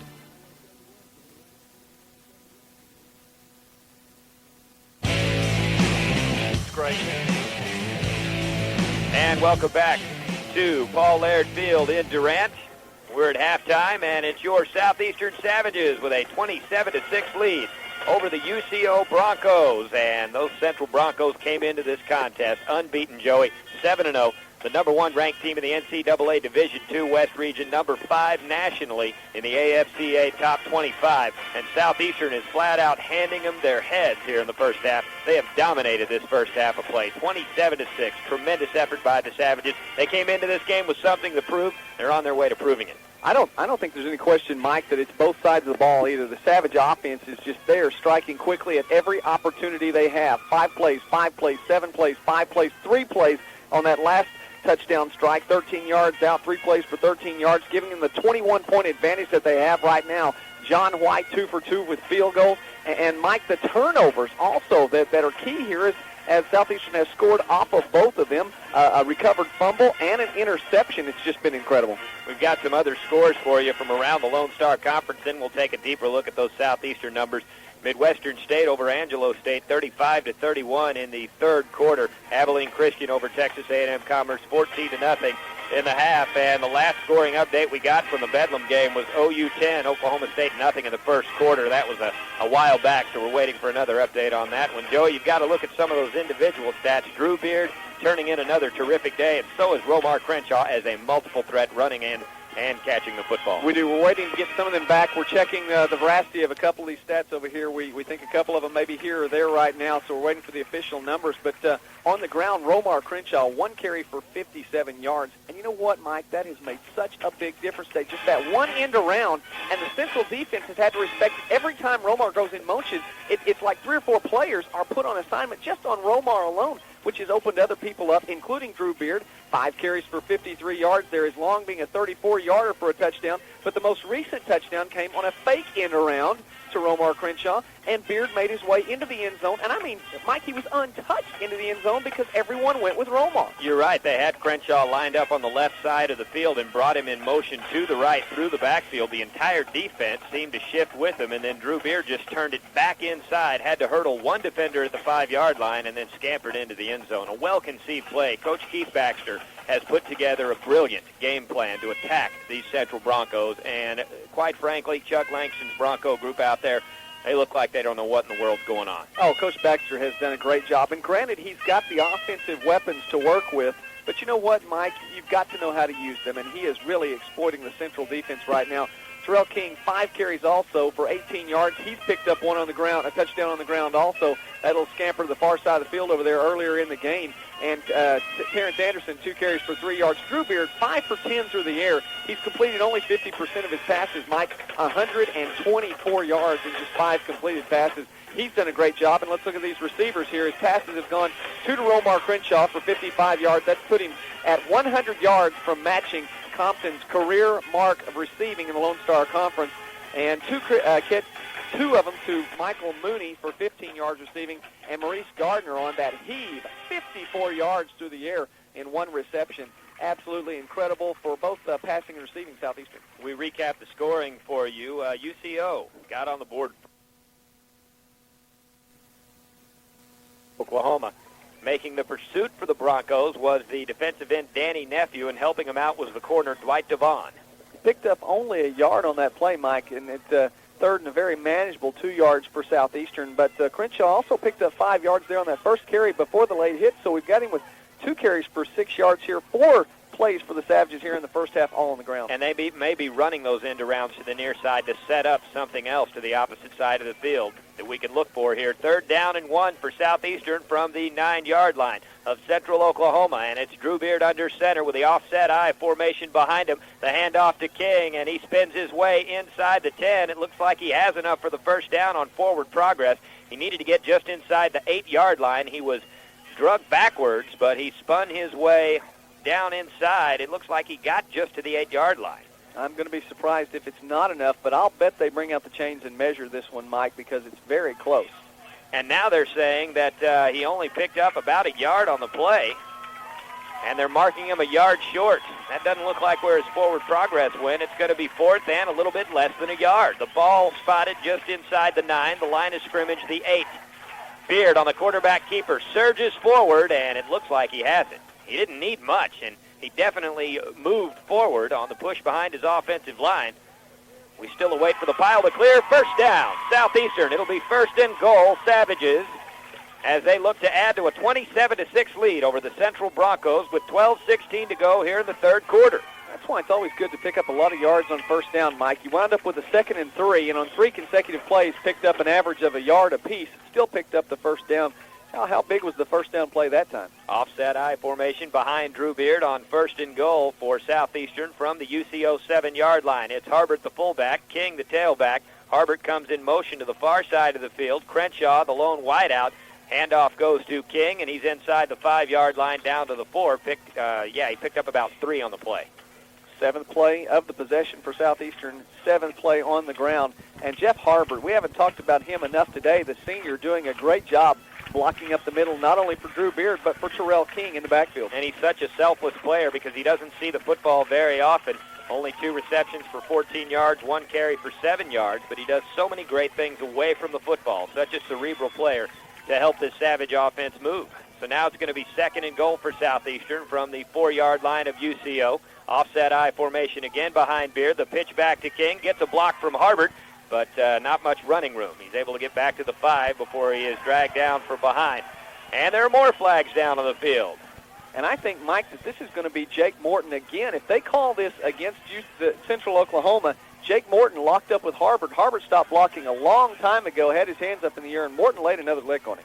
Lance Ingram was the tackler for UCO, bringing King to the ground, and Harbert got wrapped up with Morton back here around the 10 behind the play after it was over. If they call this on Morton, which we're still awaiting to see what it is, here's the call. That's going to be the call, personal foul on Central Oklahoma. Then, Mike, so Southeastern will move half the distance. It's not going to be 30 yards because of the placement of the ball. It goes from the 5 to just inside the 3, but I'll tell you what it is. It's 2 consecutive automatic first downs on the same drive by Jake Morton for this Broncos defense. Not good form. These Central Broncos they're coming unraveled emotionally here today. So it's 1st and goal from the 2-yard line for Southeastern. Offset I formation behind Drew Beard, Harbert the fullback, King the tailback, Crenshaw the wide out on the left. The handoff to Terrell King. He surges forward, and he's into the end zone for the touchdown. On the second effort, King keeps his legs churning, and the arms go up from the officials. Southeastern taking control of this one. Nothing against Terrell King on that. A good run by King, good blocking by the offensive line, but you know that penalty had to deflate the Broncos on defense somewhat. They're in a state of disarray right now, and the Savages are taking full advantage of it. Savages in command. They lead 33-6 with 10:47 to go in the third quarter over the Central Broncos. And John White comes on to attempt the extra point. J.B. Stone will be the holder. John White perfect on the day. He's got quite a streak going. We don't want to jinx him, but you got to keep talking about it. That's right. The snap back, the hold down, the kick is up from John White, and it is good. Southeastern with a 34-6 lead over Central Oklahoma. 10:47 to go, third quarter. And you're listening to Savage Football on KSEO. You've heard it said that our children are the future of our community. Well, those of us at First National Bank want to salute you for supporting our children. First National Bank in Durant strongly encourages you to attend high school athletic events. Demonstrate the hometown pride. We'll see you at the game, and we'll see you at First National Bank in Durant. Member FDIC, Equal Housing Lender. This is J.B. Conley, co-host of Texoma Sports Weekly on AM 750 KSEO. Join Mike McBride and me every Saturday morning at 10 o'clock. We'll bring you up to date on all of the area local sports. Once again, that's Texoma Sports Weekly, Saturdays at 10 on KSEO. At Southeastern Electric Cooperative, we're partners with this community. As your local electric cooperative, we're more than just another utility company. We're friends and neighbors who are committed to providing power that's safe, reliable, and affordable, and available no matter where you live. Southeastern Electric Cooperative. Southeastern Electric Cooperative, a touch-tone energy partner. And welcome back to Paul Laird Field in Durant. Mike McBride, Joey McWilliams bringing you Southeastern football on KSEO 750 AM out of Durant. It is just after 4 o'clock, and the Southeastern Savages own a 34-6 lead over the Central Broncos after that recent touchdown run by Terrell King. Here's the Southeastern kickoff from John White. high end-over-end kick, fielded by McGaw, and he's across the 30 up to the 35. The ball is loose, and now it's in the hands of Central's Brandon Barrett. He's down the far sideline and finally knocked out of bounds inside the Southeastern 45-yard line at the 44. A dangerous play. Southeastern had a chance at a turnover, but the friendly bounce goes into the hands of the waiting Barrett. They turn that into a very good kickoff return. They really did, Mike. It was John White in on the tackle for Southeastern, also on the far side of the field, and I'm not so sure that McGaw didn't let go of that on purpose because it looked like he was going down. I didn't see a Savage hit the ball, and that may have been a planned play, Mike. Desperation time for the Central Broncos. They've got to pull out all the stops. They are not accustomed to being in this position. 1st and 10 for UCO from the 44-yard line of Southeastern. It's Eric Johnson back into the game at quarterback. Offset I formation behind him. Now the man at fullback comes in motion as a wide out. Pass is complete over on the far side of the field, and that pass was caught by Brandon Barrett. He picked up about 8 yards in the play. That's going to set up 2nd and 2. The line of scrimmage will now be the 36. It's the first time we've called Barrett's name this afternoon, and for Barrett, he hasn't seen the ball too many times this year. That's his 3rd reception of the year. Picked up 33 yards, 8 more on that one.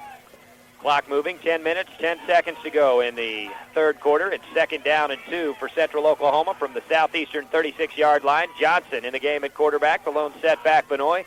3 wideouts to the near side. Johnson drops back to pass.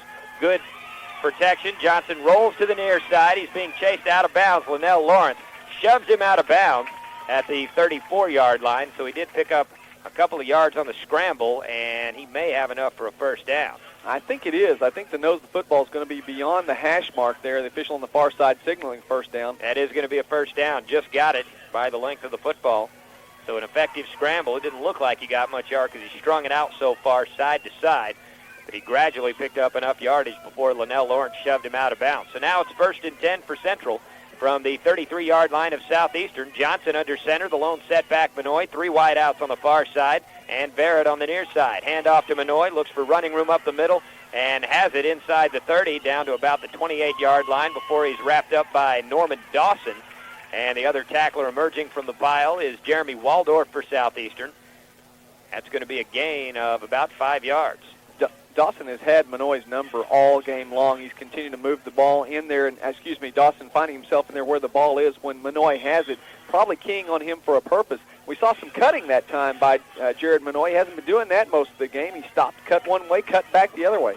2nd down and 5 for Central from the Southeastern 28-yard line. 2 wideouts for the Broncos and an offset I formation with the receiver Edwards in motion to the far side. Split wide. Now Johnson drops back to pass. Fires a pass over the middle. Incomplete.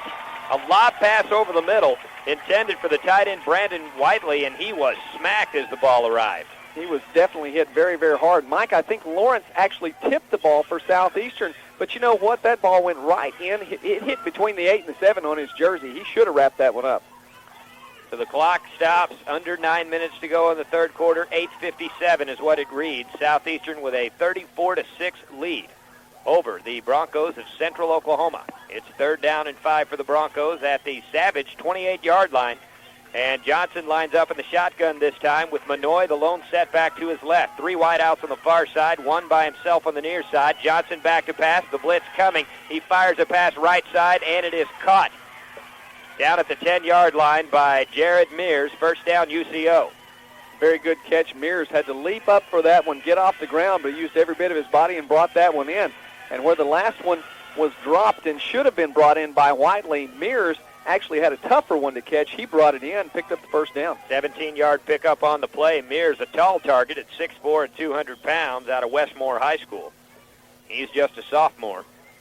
8:45 to go, clock moving here in the 3rd quarter. 34-6 Southeastern, but UCO has it 1st and 10 at the Southeastern 11. The handoff to Jared Benoit, breaking tackles inside the 5 and into the end zone for the Central Oklahoma touchdown.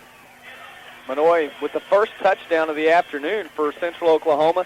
And again, just continue the burst of speed right up the middle. He's got so much momentum, Mike. If they don't lay a lick on him quickly, as they've been doing throughout the game to this point, he's just going to be tough to stop. And we saw that bowling ball style running. Benoit at 5'11" and 238.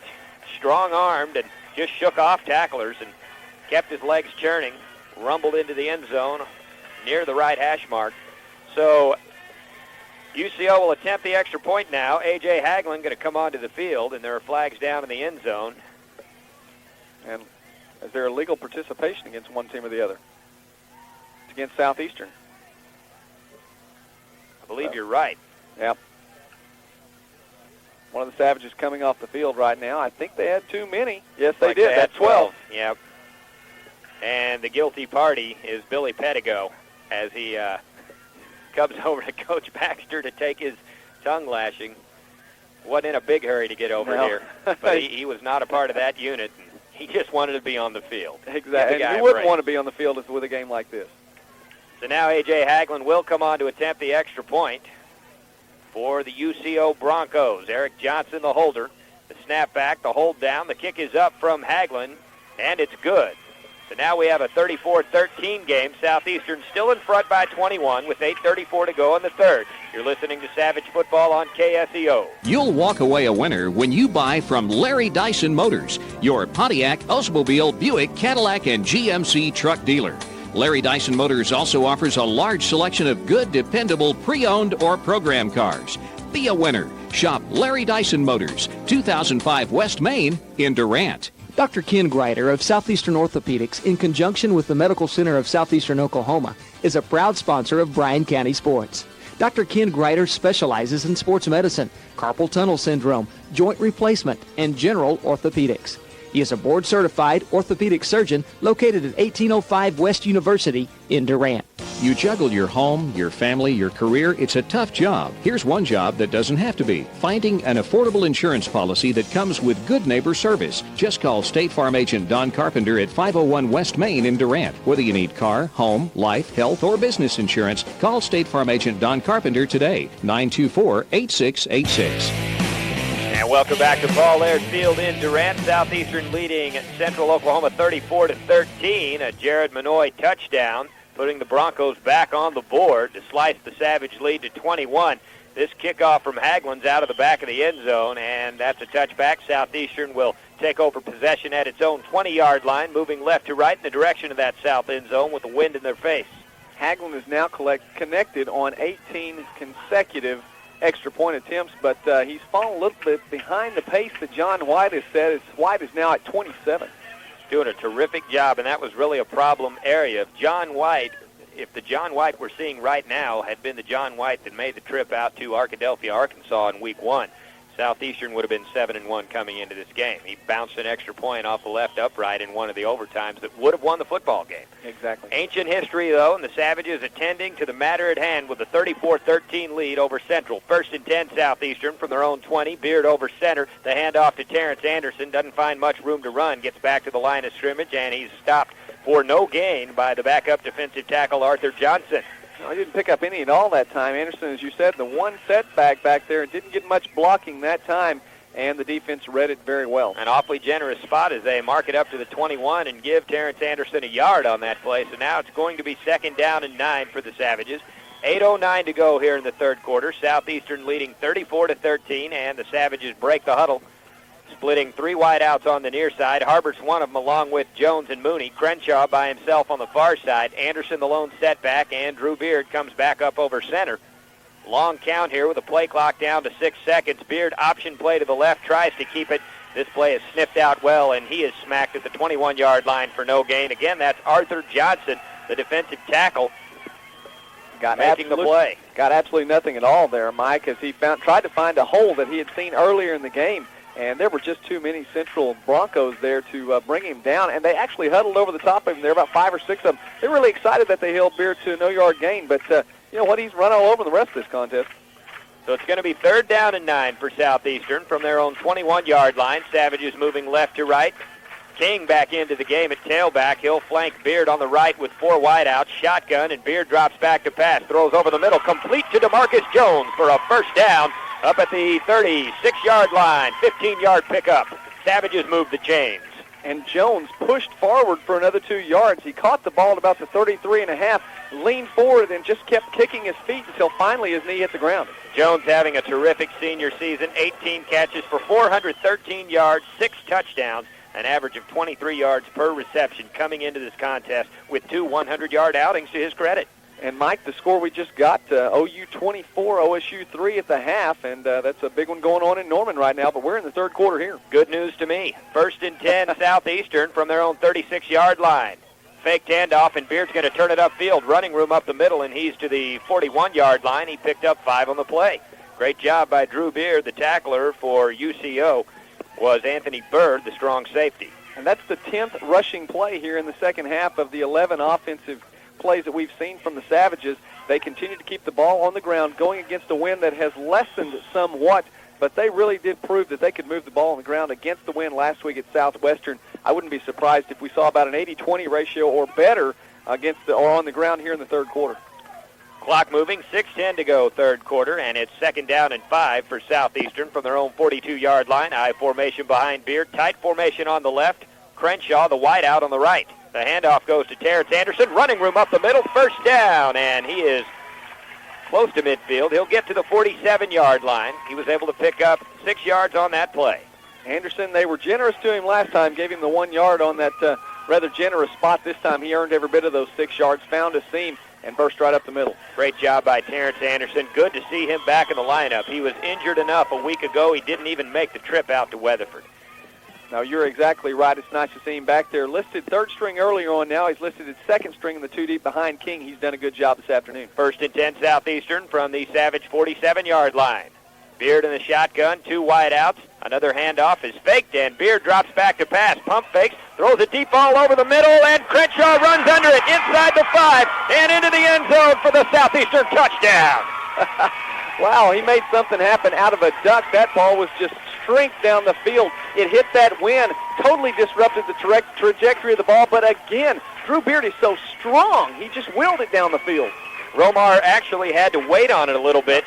He had to change his route and come back towards the near side of the field, then wait on it. A great adjustment on the ball. How open was Romar Crenshaw? Dwight Devon, the cornerback, is checking for laundry on the field, and I'm not talking about penalty flags because he was faked out of something. That's amazing. It's amazing how as the farther the Savages get down into the secondary, there's nobody there to cover them. John White on to attempt the extra point. J.B. Stone, the holder. Savages lead it 40-13, looking to make it 41. The snap back, the hold down, and this kick is blocked. And there is a return out of the end zone by UCO. The return man is finally going to be tackled right around the goal line. So the streak is over for John White, and he's hurt. He's down. He was hit. No, that's Chris Sawyer. That's Sawyer. Okay, so Chris Sawyer was shaken up there. He was one of the blockers. He is limping off the field on his own accord. He's a tough kid. And you would have to chop his legs off before he allowed a trainer to help him off. You're right. It was Sawyer's side of the field that the blocker came through on, so he may have been hit pretty hard on that. So with that return happening after the extra point, the time it consumed, we're not going to take a commercial break. We'll keep it right here for you. The score is 40-13 in favor of Southeastern. The streak is over for John White by no fault of his own. The protection broke down, and he had the kick blocked. Well, and let's talk about the drive, too. 3 minutes and 8 seconds went off the clock, Mike. 6 plays. Once again, a very quick strike. 53-yard, the highlighted play, and the highlight touchdown of the play culminated 53-yard touchdown pass to Romar Crenshaw from Drew Beard. 6 plays, 80 yards. The Savage Jones on top now 40-13, and Romar Crenshaw is now 47 yards away from the record, and for the first time this year, actually ahead of D.D. Carter in his pursuit. And so much for that vaunted Central Oklahoma defense. And they were talking about Southeastern's strength of schedule. Well, who in the world has Central played if they are limiting their opponents to the point totals they've limited them to? Because they're giving up 40 to a good offense today. Right. Central only allowing 17 points a game coming into this contest, 16.8. But they haven't faced this Savage offense. No, they've not, and it's about 2.5 times that point total right now. And so the clock shows 5:26 to go. We are only in the third quarter. Still lots of time left in this one. Southeastern with a 40-13 lead over the Central Broncos after that 53-yard touchdown catch from Romar Crenshaw thrown by Drew Beard. Another short, high kickoff from John White, caught for a fair catch by Dusty Boyer at the 32-yard line. And you know what, Mike? That one's fair caught. They didn't want any part of that. I'll tell you what, they are in disarray right now, probably in disbelief right now. Wanted no part of a run back and actually fair caught that one at around the 32. And did you see the presence of mind of Drew Beard on that pass? He saw the route open initially, pump fake and made sure, because he knew he had time, he's got great peripheral vision, made sure Crenshaw was well down the field and then slung the pass to him. And, Mike, he took a lick on that anyway, but he's just a gutsy guy. 1st and 10 UCO from the 32. Johnson still in at quarterback. Blitz coming, and Lon Langley is going to wrap up Eric Johnson and drop him in the backfield. Coming from a blitz over on the far side of the field, Langley, the safety, picks up a sack. He had some help from Sykes and Forney on there. I'm wondering who officially they're going to get it to, but I'd give it to Langley. You're right. Good pursuit on that. How many times He'll probably today? get a half sack, and they'll credit one of the other guys for the other half. Exactly. I agree. How many times today, Mike, have we seen Savages come in from behind to get the quarterback? That's just an amazing amount of pursuit. A well-called defensive game by Bo Hannaford, the defensive coordinator of Southeastern. So now it's 2nd down and 11 for UCO from their own 31-yard line. Johnson at quarterback. The lone setback is Phoenix. Johnson back to pass. Shovel pass is complete to Phoenix. He's across the 35, and he's up to the 40, and he may have enough yardage for a first down. I think he got up to the 43-yard line. Need to get just beyond it for the first down. They're going to move the chains, it looks like. That's going to be awfully close, but you're right. It was a very good run by Phoenix. Again, Phoenix probably, they're giving this all the way up to the 44, Mike. That's a little generous, but Phoenix is the quickest of the runners. He moves the ball so well and moves from side to side really well. He avoids tacklers that way. That was only his 3rd reception of the season. 4.5 minutes to go, 3rd quarter. 40-13 Southeastern in front of UCO. And the Broncos have it 1st and 10 at their own 44. Option play to the left. Phoenix is chased down and dropped from behind by Jeremy Waldorf. And he lost 3 yards on the play back at the 41. Jeremy Waldorf, another tackle for a loss. We heard from Dave Wester. He suspected Waldorf would have had a big day today. Showed himself, got his name mentioned that time on the radio with the tackle for a loss right there. And I said how quick Phoenix was. Well, listen, if you've got Savages in the backfield, when you get the pitch back, you're not going to get anywhere. Waldorf, a sophomore from Bartlesville, Oklahoma. I'll belt that out sooner or later. 6'1", 245, and he saw significant playing time, a part-time starter last year as a freshman. So good things ahead for that young man. It'll be 2nd down and 12 UCO, and Eric Johnson doesn't like the look of things along the line of scrimmage, so he's going to call a timeout. We'll take 60 seconds ourselves with Southeastern leading the Broncos 40-13, 3:42 to go in the 3rd. You're listening to Savage Football on KSEO.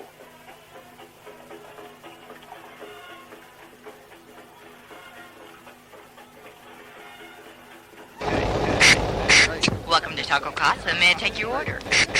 Yeah, I need 35. No, make that 36 tacos, 14. Hey, man, get your helmet out of my face, dude. And 15 large. Oh, man, Coach is going to kill us when we get back to the stadium. Half times were made for Taco Casa. University Medical Group in Durant is proud to have Dr. Lisa Kerberg as the newest member of the medical staff. Dr. Kerberg has a special interest in women's health and pediatrics and is currently accepting appointments. Dr. Kerberg is just another example of University Medical Group's commitment to provide quality health care to Southeastern Oklahoma. See their ad in the Feist Yellow Pages. That's right. T.H. Rogers Lumber Company can help make you the pro with their large selection of how-to books and building supplies like lumber, plywood, shingles, insulation, roofing, paint, floor tile, and vinyl, tools, electrical, and plumbing supplies. It's all at T.H. Rogers Lumber Company, 1012 Westside Drive in Durant. On a 2nd down and 12 play, UCO tried a halfback pass with Chad McGaw, tried to find Zach Edwards deep down the field, and it was batted away at the last moment by the Southeastern secondary to set up 3rd down and 12. Good heads-up play defensively by the Savages. It was Greg Rayfield on coverage down the far side of the field, and the central staff, coaching staff wanting interference. Rayfield really close, and finally Norman Dawson knocking it away at the last moment. Great play by Norman Dawson. So now it's 3rd and 12 for the Broncos. From their own 42-yard line, a high snap. Johnson back, recovers it, steps up and throws over the middle, complete for a UCO first down to D.D. Carter. He's inside the 45-yard line to the 42. That was an incredible catch. 2 or 3 Savages hit him as he caught the ball that time. Credit to Carter that time for hanging on to the ball. 16-yard pickup on the play, and maybe D.D.'s starting to pay attention to the fact that Romar is racing past him in that record chase, wants to get into the act on his own today. So now it'll be 1st and 10 for the Broncos. After that completion, the 41-yard line of Southeastern will be the new line of scrimmage for Central. They break the huddle in the shotgun with Johnson back, and the setback to his right is Jason Phoenix. 3 wideouts on the near side. Blitz coming. UCO picks it up, throw over the middle, intercepted by Craig Young of Southeastern. His return to the 30, 35, he's got the sideline to the 40, to midfield, down the sideline inside the 30, to the 25, to the 20, 15, inside the 10, and all the way down to the 6-yard line. What an incredible return. We got a flag all the way down on the 18-yard line, Mike, but all the way down the field, a bunch of defensive players suddenly became good blockers for the Savages. Craig Young, what a great break on the ball he played on that throw over the middle. We may have a block in the back here to bring some of that return yardage back. The ball spotted on the 6 right now, and I still don't see any signal from the officials. We've got another one of those conferences that we love so much down there. Well, the flag was thrown, and it's at the 18, so that may have been one of those last cutbacks. They're going to bring it back. Blocking the back, you're right. But blocking the back, that's okay, though. Certainly it's okay because it stops the UCO drive, and secondly, it was so far down the field, it's just 10 yards from the 18, so still the Savages have it with the best field position to start a possession all day long at the 28 of Central. Great job by Craig Young, and coming into this contest, he has one interception, picked up his first pick of the year last week against Southwestern out there in Weatherford, so 2 interceptions now from him. And the Savages going on top. Both of these teams had 14 interceptions apiece coming into today's contest. The Savages now have 2 more at 16. That Young secondary gets better and better every week. It's 1st and 10 Southeastern from the 28-yard line of UCO. Offset I formation behind Drew Beard. Tight ends on the right side, and the pitch back goes to Terrell Kings. He gets a block. He's going to be knocked out of bounds shy of the 20-yard line. He didn't get to the 20. He was about the 21 or 22. It's like they're going to mark him at the 22. So he was able to pick up about 6 on that play. Well, yeah, give him the 6 on that. He couldn't find the outside corner. Again, Mike, and I think you're right. I think they may be setting up something on the far side of the field because they keep running these plays to the near side, just eating up time, eating up clock, eating up just a little bit at a time for something big. 2nd down and 5 Southeastern from the 22-yard line of Central Oklahoma. The lone setback, Terrell King and Drew Beard over center with 2 wideouts on the far side. Beard with an option play to the right. He's going to keep it, get inside the 20, and spin his way close to the 15. Got between the 14 and the 15-yard line, so he was able to pick up enough for the first down. Gained 7 on the play. Good job by Beard, again, going to the near side of the field. Got the receivers lined up on the far side. Is it possible, Mike, to run a play to isolate the quarterback? Because it just seems like sometimes that's what they do. Beard calls his own number, and he's just by himself. Well, he's such a talented runner coming into this contest. 609 yards. That ranks him 5th in the Lone Star Conference, and he's a quarterback. 5.5 yards a carry, and that counts all of the times he's been sacked against that yards per carry. It's still at 5.5. 6 rushing touchdowns for Mr. Beard, and, of course, 20 through the air coming in. 1st and 10 Southeastern from the 15 of Central Oklahoma. The handoff inside to Terrell King, and he is tripped up inside the 15 at about the 13-yard line. So was able to pick up, he didn't get much on that play. About 2. Had just 1 tackler to beat, and Jason DeBase, 2nd on the team in Central in tackles for the season, was able to wrap him up, grab around both feet, and bring him down. So they're going to give him, I think, 3 on that one. It's 2nd and 7. I'm not sure what the clock says there. It's 2nd and 7 on the sideline with about 3 at the 13 for Central. We've got an injured Savage being helped off the field, and that is Drew Murray, the starting center for Southeastern. So that certainly hurts if he's going to have to miss some action. Moved to the center position this year after playing tackle the previous 2. And that means that Kevin Burton will scoot over and fill the role for the Savages, and he's done an able job when Murray's gone out so far this year. 2nd down and 5 Southeastern from the 13. A bad snap. Terrell King picks it up. He runs to his right, and he is going to be buried in the backfield, back beyond the 20-yard line at about the 22. Loss on the play of 9 yards. Well, that's unfortunate because King had picked up 9 yards so far on this possession, and I said that Burton had done a good job, but that one's just unfortunate. 3rd down and 16 now for Southeastern from the 22-yard line of Central Oklahoma on the south end of the field. The Savages with this possession after the Craig Young interception. 5 wideouts, empty backfield. Drew Beard drops back to pass. The blitz coming. He escapes trouble, rolls to his right. He's going to turn it upfield, and he's going to keep it. He'll get inside the 20 and down to the 15-yard line, so he got some of the yards back, picked up 7 on the play, and sets up a more manageable field goal for John White, who's a hot kicker right now. That's right. Got that streak stopped at 27, but you know what, Mike, he's got a little streak of his own going, a little mini streak now as he's made 3 consecutive field goals. So John White will attempt this one from 33 yards away. J.B. Stone will be the holder. Southeastern leading 40-13, and they look to go up by 30. With the clock winding down, only 40 seconds to go here in the third quarter. We'll see if John White can connect here from 33 yards out. The snap is back. The hold is down. The kick is up from John White. He gets it away cleanly, and it's good. 43-13, Southeastern in front now. 28 seconds to go in the third, and you're listening to Savage Football on KSEO.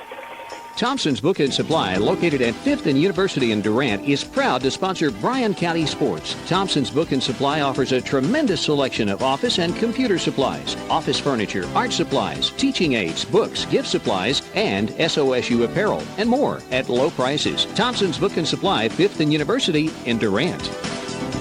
Hello, Texoma-land. I'm Eric Studeville, and I would like to invite you to the all-new Studeville Ford Mercury in Atoka. We built our new store with you, our customer, in mind. From F-150s to F-550s, we've got them. So remember, Studeville Ford Mercury, Highway 75 in Atoka.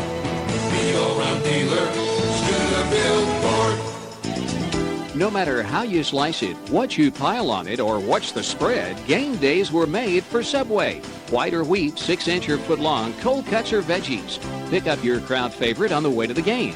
Subway, 1428 University in Durant. Subway, eat fresh. And welcome back to Paul Laird Field in Durant. Only 28 seconds to go in the third quarter here on Senior Day 2003. The Southeastern Savages in command with a 43-13 lead over the Central Oklahoma Bronchos after a 33-yard field goal from John White. Southeastern will now kick the ball off. It's White kicking it away for the Savages. This is another high end-over-end kick, and it is picked up by Edwards at the 25-yard line, reverses his field and runs backwards, and he is wrapped up inside the 25. Ryan Thomason finishing off the play. Mark Boone in on the action as well. Poor decision by Edwards to run back. I'll tell you what, they have not found any success at all today. The Broncos haven't in any kind of return. They're winding up losing yards as they go. It's been a beautiful day out here at Paul Laird Field. The cloud cover's starting to roll in. Nobody's complaining with temperatures in the low to mid-80s. A little bit muggy and humid out here. Remarkable weather for the first day of November in southern Oklahoma. Not something we're accustomed to. We did a game the first weekend of November when these two teams squared off at the same point in the season in Edmond a year ago. Nothing like this. It was raining and about 40 degrees. And totally mud-covered. First and 10, Central Oklahoma from their own 24-yard line. Johnson under center, I formation behind him. The handoff to Manoy, and he's able to get back up to the line of scrimmage, wrapped up for no gain on the play. The play was blown up along the line. There's an injured Savage down on the field. That's Zach Smith. He was the guy that blew the play up and made the stop, but he's not getting up quickly. Exactly, Mike. He's the one that got in there, and he's the one that caused the havoc right there for the Savage defense. We got an official timeout to take care of him, and I'm not sure if he didn't get kicked as he ran through there, and he's still down. Doesn't look like he's holding one of his legs or arms or anything. He may be holding his chest area, still face down on the field. Mike, that last drive for Southeastern, 6 plays, they picked up 13 yards. It culminated in the field goal by John White. Now his 4th consecutive made field goal. Came in the afternoon 2 for 5. Now he's 5 for 8. Everything coming together for Southeastern in this contest. It really is. They got a hot kicker, a hot quarterback, and you thought there may be a problem in the running game with Brian Odom having to miss today's contest due to that knee injury, but Terrell King has filled in admirably. At times he's shown flashes of the explosion that we're going to see over the next 3 years out of him. That Southeastern coaching staff really excited about the things that Mr. King brings to the table out of the backfield. And the Southeastern coaching staff has done a phenomenal job in getting these Savages prepared today. They have come out so ready to play. Absolutely. It's almost like they're in UCO's huddle. And the clock winds down. The third quarter comes to a close with Southeastern leading UCO 43-13. We'll take you to a quick break. Be back with the fourth quarter in a moment here at Paul Laird Field in Durant. You're listening to Savage Football on KSEO.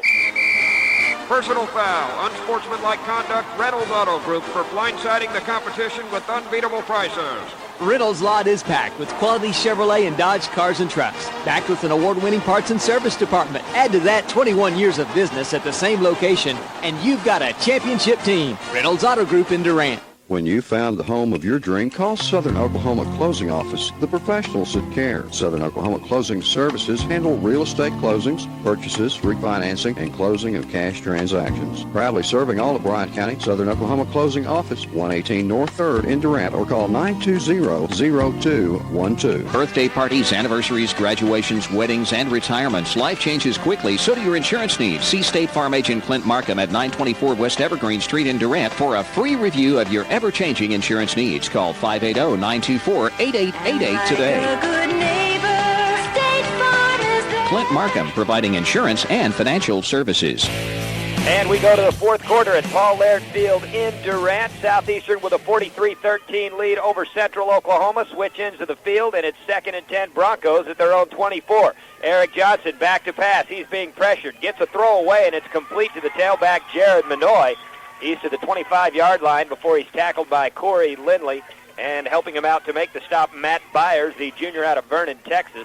He was able to pick up only a couple of yards on that play. It's going to be 3rd down and about 8 to go. And here comes another line change by the Central Broncos as they continue to shift people in and out. And I don't think it's going to be a war of attrition, Mike. I think these Southeastern Savages, if they played another 4 quarters, they'd still be jacked and excited about this. 3rd and 9, Central Oklahoma from their own 25-yard line. It's Derrick Johnson in the shotgun, 5 wideouts. Johnson drops back to pass, scrambles to the far side, throws one over on the far sideline, and it's incomplete. Diving to try to make the catch was Zach Edwards, but the ball hit the grass first and bounced into his hands. That was just a poor throw anyway, as Savages had 5 on the line, pulled 2 of them off at the last minute, rushed only 3, and they were still able to get back there as Reggie Johnson causing some havoc back there also in the backfield. And Eric Johnson had to jump to throw that ball. It just wasn't it was poorly thrown ball. So Ryan Lopez comes on to punt the football away for UCO. Southeastern with a 43-13 lead over the Broncos. 14 to go in the contest. This punt away from Lopez. It is a high, booming, wobbly kick. Takes a Southeastern bounce beyond the 40-yard line inside the 35. And the ball is loose, but it goes out of bounds. I don't know why Romar Crenshaw came anywhere near that football. He went over in the direction of it, and UCO's up man, Uriah Matthew, tried to knock Romar into the ball and actually bounced off of him, but went out of bounds. No, Mike, I don't understand that either, but it was very, very fortunate for the Savages. Dangerous play. Dangerous is a better word. Very dangerous. Score we just got in, OU still on top of OSU right now. The score is 24-10. That's a third quarter score. So 14 minutes to go in this contest. 43-13, Southeastern leading UCO. We're 1 minute into the fourth quarter here at Paul Laird Field. It's Senior Day 2003, and a terrific crowd out here supporting the Savages. Good traveling crowd from Edmond to support the Broncos as well. Beautiful day for Division II college football in Durant. Savages break the huddle 1st and 10 from their own 43-yard line. It's Drew Beard over center, and the lone setback is Terrence Anderson. Crenshaw wide to the left, and a tight formation on the right with Harbert lined up as a tight end. The handoff to Anderson, runs to the right, and he's up to the 45, picked up 2 yards on the play. And brought the line with him. That's something we usually say with Brian Odom. He's able to carry a line with him. Anderson did a very good job of running that time. They're going to spot this at the 46, Mike. He carried it just a bit farther and credit him for just pushing it hard. So they give Terrence Anderson 3 yards on that carry to set up 2nd down and 7 from the 46-yard line of Southeastern. Savages bringing the 2 tight ends, Nick Book and Robert Williams, out of the contest and putting the 2 wideouts, DeMarcus Jones and Michael Mooney, in. Now the officials blow the whistle to discuss something. Not sure exactly on that. Maybe a play clock. Trying to see what that is, but they did officially time out. 2nd down. Yeah, the play clock wasn't reset. It showed 14 seconds. They never reset it, so they have to take care of that business, and now we'll be underway here. Southeastern facing 2nd down and 7 from their own 46. I formation this time behind Drew Beard, Harbert the fullback, and the tailback is Terrence Anderson. Crenshaw seeing some press coverage over here, lined up beyond the near hash mark. 2 wide receivers on the far side. The handoff to Anderson, and he looks for running room inside. He doesn't find much. May have gotten across the line of scrimmage and picked up a yard to the 47. They'll spot it just beyond the 47. It's going to be 3rd down and a little more than 4 to go. Cut back to his right just at the last moment, able to eke out just a little bit more But the defense for the Broncos, the rush defense, starting maybe to assert itself just a bit here in the fourth quarter. We'll call this 3rd down and 5 for Southeastern. The ball on the 48-yard line of the Savages as they approach midfield. 12:42 to go in the contest. Savages lead at 43-13 over the Central Oklahoma Broncos. Drew Beard in the shotgun. Empty backfield with 5 wide. Trips to the near side. Beard back to pass. The blitz coming. He throws one complete to Terrence Anderson, who's inside the 40 and down to the 34-yard line. He was able to pick up 18 yards on the play. A very good reception by Anderson. And that's a receiver. We haven't called his name as a receiver in quite a while, not this afternoon. And, boy, I tell you what, these Savages have offensive weapons that just go so deep and so versatile. Anderson was able to lunge all the way to the 33, so call it a 19-yard gain before he was pushed out of bounds. And Southeastern going with a tight formation again. They'll send Nick Book and Robert Williams, the tight end, back into the contest and bring Michael Mooney and DeMarcus Jones back over here to the sidelines. 12:09 to go, fourth quarter. Savages lead 43-13. 1st and 10, Southeastern from the Central 33. Offset I formation behind Drew Beard. Crenshaw, the wide out to the left. The tailback is Anderson. He'll take the handoff. Running room up the middle. And he's inside the 25. And he's down inside the 20. Close to the 19-yard line. Picked up 14. Another first down for Southeastern. And the chains keep moving for the Savages. And with the tight ends that you talked about, it's usually going to be a rushing play for the Savages, although Crenshaw is always a threat, even if he's by himself over here. He's the lone receiver out there. And, Mike, on this possession, the Savages have moved over 200 yards on the ground this afternoon. They're not far behind it with that pass completion. They've now passed for over 200 yards. They're going to say Anderson's knee went down at the 20, so that's where the line of scrimmage will be for Southeastern. 1st and 10 right there on UCO's end of the field. Drew Beard in the shotgun, looking over to the sideline for a new play. The play clock showing 13. Anderson, the lone setback. Tight formation on the right. Crenshaw, the receiver, wide left. A long count here. The play clock down to 5. Beard under center. Finally drops in hands off to Anderson, who looks for running room up the middle. He's beyond the 20 and gets to the 19-yard line. Gained about a yard on that play. This has been the all Terrence Anderson possession for Southeastern here in the fourth quarter. The first possession of the fourth quarter. 5 plays, and Anderson been involved in all 5. Clock moving. 11:04 to go in the fourth quarter here, and Southeastern on the brink of handing these UCO Broncos a good old-fashioned tail kicking, for lack of a better way, the most polite way we could say it on the air. No question about that. First loss of the season, and it's going to be a big one. 2nd down and 8 for Southeastern from the 18-yard line of Central Oklahoma. I formation behind Beard, and the fullback Harbert in motion to the near side. Handoff to Anderson, running room, and he's down to the 15-yard line before he's dragged down from behind by Arthur Johnson, the defensive tackle.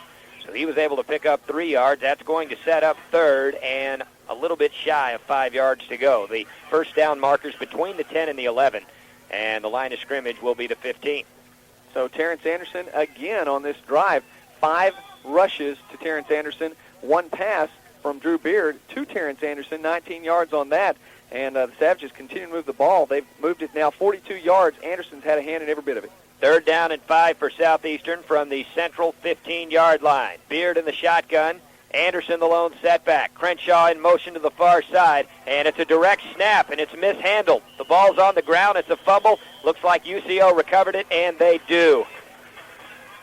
Trick play doesn't work out that time. They tried to direct snap it to Crenshaw, running to the far side, and it turned out to be a direct snap into the grass. And unfortunately, Beard couldn't get back to it quickly enough as the Savage defense takes the field one more time. Savages usually run this afternoon. They haven't run more than about 6 or 7 plays. Mike, that was the 7th play, so I guess they felt like that was enough. It was time for Central to have the ball back. The UCO takes over possession after that turnover, and they're going to have it at the 15-yard line, moving from our left to right with 85 yards of real estate in front of them. 1st and 10 Broncos, and it's Eric Johnson under center. The deep back is Jared Manoy. A fake handoff, play action, deep throw over on the left side, and it's incomplete. Pass intended for D.D. Carter. The UCO sideline wants a flag, but there are none down on the field. He was well covered by Craig Young. They thought there was a little contact as the ball arrived. No flags, though. Well, Mike, I'll be the first person to take the side of there was contact out there, and that's on either side of the ball. I mean, if there's contact, it's there. There was none that time. Young just in good defense that time. 43-13, the Southeastern lead over the Central Broncos with 9:42 to go in regulation here at Paul Laird Field in Durant. Senior Day 2003 for the Savages. And Southeastern putting on a show for the home crowd. It's 2nd and 10 for UCO now at their own 15-yard line. 4 wideouts, 2 on each side of the line. Johnson under center. The lone setback is Jared Manoy. He takes the handoff. Running room up the middle. He's beyond the 20. He's to the 25 and up to the 27-yard line. Picked up 12 yards on the play before he was tackled, and that's going to be enough for a Central first down. Mike, Midwestern State in the second half asserting themselves a bit now at home over Angelo State. They're up 52-37 in the fourth quarter with about 2 minutes left. Probably going to go on and win that contest. Abilene Christian at Commerce, 21-7 over A&M Commerce. That's a fourth quarter score, about 7.5 left in that one. And Southwestern on the road at... No, it's a rough afternoon for them, but that's all right. Southeastern doing a good enough job on the field to keep everyone's attention out there between the sidelines. 2nd down and 7 for UCO from their own 30. I formation behind Eric Johnson. 2 wideouts, 1 on each side of the line. A faked handoff. Johnson back to pass. Another deep throw on the left side. And this one is almost picked off. Intended for the wide receiver Brandon Barrett. And again, it was Craig Young breaking up the play. That kid is having one heck of an afternoon. The redshirt freshman. He really is. He's lining up just about every time, Mike, on the defensive right side of the ball. And as in the fourth quarter, as the Central's moving south, he's been lining up on the far side of the field. He has been in coverage and matched the receivers stride for stride down the field. He has not been beaten yet.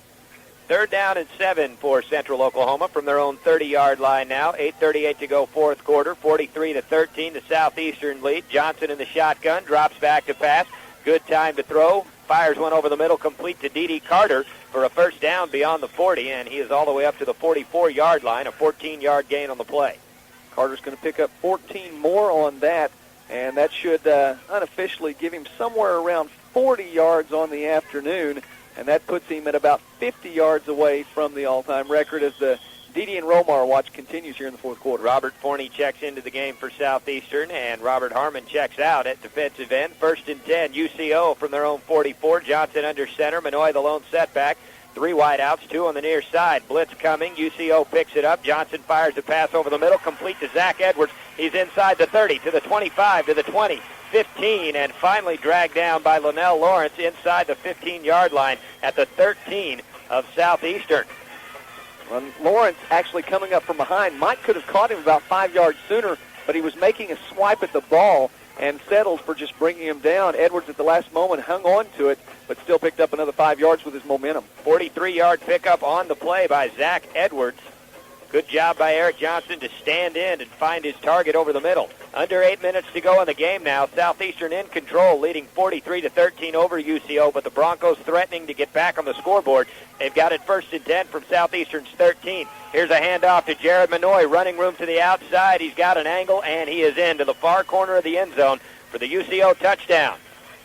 Well, UCO able to capitalize on the first turnover of the afternoon against the Savages as they coughed up the ball on their own side of the field down to 15, or excuse me, on the Central side down to the 15-yard line, and Central took advantage. 6 plays, they've moved the ball 85 yards and taken only 2 minutes and 8 seconds off the clock, Mike. 7:41 to go in the contest, and the score is now 43-19. Southeastern up by 24 with this extra point still pending for the Broncos. And it looks like the offense is going to stay on the field. UCO is going to go for 2 here and try to make it a 43-21 contest. That's going to be the call, so Eric Johnson will line up in the shotgun with Manoy the lone setback, and the wideout Boyer in motion to the near side of the field. 2 wideouts over on the near side. Johnson rolls out to his right, throws for the end zone, intercepted by Linnell Lawrence. He's going to take a knee. 2-point conversion fails, so the score is 43-19 in favor of Southeastern after that UCO touchdown. 7:41 to go in the fourth. We'll take you to a quick break, and you're listening to Savage Football on KSEO. Talk it up, Texomaland, because Sound Center, your hometown singular wireless authorized agent, has a plan to cover your every conversation. Why has Sound Center been in the wireless game locally longer than any other? It's their customer service that makes them a winner year after year, with 2 locations in Durant and Medill. Sound Center and Singular fits you best. Isn't it nice to know that at Nichols you're getting the most value for your dollar? Hi, I'm Jeremy Nichols, and our family has earned your family's business by providing quality products and services at the lowest possible price. You'll find the freshest produce and certified Black Angus beef from our meat department. So come see us at Nichols Dollar Saver in Durant. Open MRI of Durant has installed a brand new state-of-the-art Open MRI machine. You'll feel at ease with a friendly and experienced staff. Your MRI will be ready by one of 6 board-certified radiologists. And the price includes the reading fee. Medicare and most major insurances accepted, front door parking, and late appointments available. Open MRI of Durant, 2911 University. And welcome back to Paul Laird Field in Durant. 7:41 to go in the fourth quarter on Senior Day. Mike McBride, Joey McWilliams bringing you Southeastern football on KSEO this afternoon. Hope you're enjoying the broadcast. Southeastern with a 43-19 lead over the Central Broncos now. With 7:41 to go in the contest, Central scoring on a touchdown by Jared Manoy running on the left side, and the two-point conversion failed as Linnell Lawrence picked off the two-point conversion pass in the end zone. Savages had excellent coverage. They were just purely ready for it. Kickoff away from A.J. Haglund. It's an end-over-end kick, and it's caught by Darrell Henderson at the 10-yard line. He brings the return up across the 15 to the 20, looks for the sideline to the 25, 30, and fights forward to the 35-yard line. Good return by Darrell Henderson. Picked up 30 on that return. Very good blocking also, and involved in the blocking on the near side of the field, Norman Dawson, Robert Spangler, and Terrell King able to lay some good blocks and helping to pick up another 15 yards. So the clock shows 7:31. That's the time remaining in the fourth quarter. It is stopped right now. 43-19 is the Southeastern lead over UCO. A 24-point lead for the Savages over the Central Broncos, who came into this contest 7-0, ranked number 1 in the NCAA Division II West region. Southeastern came in 6-2 and unranked, and they are looking for some respect from those voters. I would certainly think they'd get it today. I don't think there's any question a statement has been made. 1st and 10, Southeastern from their own 35. Beard back, and he hands off to Terrell King, who runs across the 35, fighting forward beyond the 40 to the 42-yard line. Muscle and determination allowed Terrell King to turn what should have been only a gain of about 2 into a 6.5 or 7-yard pickup. And he also held on the ball very well. Looked like it may have been close to coming out there near the end, able to wrap it up. Did a very good job on that run. So it's going to be 2nd down and a little bit more than 3 yards to go. The ball spotted just inside the 42-yard line. They need the 45 for a first down, Southeastern does, on their own end of the field. Drew Beard under center. I formation behind him on this 2nd and 4 play. Harbert the fullback, King the tailback, 2 wideouts to the near side, Crenshaw on the far side of the field. And this pitch back goes to Terrell King, looks for running room on the right, has the sideline, first down as he is across the 45-yard line to the 46 before he's knocked out of bounds. Very good run. Looked like coming through on the near side of the field over here, Dwayne James, another one of those talented defensive linemen, waiting his way to the backfield. The difference today, the Savage defense can pursue well. The Central defense pursuit looks slow as Terrell King able to make the far side of the field and pick up the first down. Did they give him the first down? Yes, they did. They did. They haven't flipped the marker over there. There we go. They flipped it over now, the 46-yard line of Southeastern, the line of scrimmage for the Savages. 1st and 10 with Drew Beard in the shotgun, 4 wideouts, and King the lone setback. Beard back to pass. Fires one to the near side, complete to the fullback. Harbert makes moves at midfield and doesn't shake anybody. He is brought down in midfield after a pickup of 4 yards, tackled by 3 UCO Broncos. And the tacklers were Vince Hall, the corner, along with Anthony Bird, the safety, and Jason DeBay, the middle linebacker. And always nice to get to call Harbert's name, whether it's a block or picking up yards on the ground or through the air. We know he can do well on the blocking. We know he can do well gaining yards himself. And it's nice to get to call those yards gained with his name here on Senior Day. The nose of the football just inside of midfield. So it's going to be 2nd down and about 6 to go. They need to get it to the 44-yard line of UCO for a first down. Southeastern has it 2nd down and 6. Drew Beard under center, I formation behind him. 5:56 to go in the contest. Savages lead 43-19. Tight formation on the right. Crenshaw lined up on the near side as a wideout. The handoff to King, looks for running room up the middle, doesn't have much. He crosses midfield and gets to the 49, just beyond the 49, close to the 48 of UCO, so give him 2 yards on that play. Good running by King that time. A couple of Savages on that line simply blown backwards. Central giving a bit of a push there on defense. It may be coming a little bit too late, Mike. So now it's going to be 3rd down and 4 for Southeastern. The ball at the 48-yard line of the Central Broncos, and the clock continues to move. We're approaching the 5-minute mark. It shows 5:15 here in regulation. We're in the fourth quarter. 43-19 lead for Southeastern.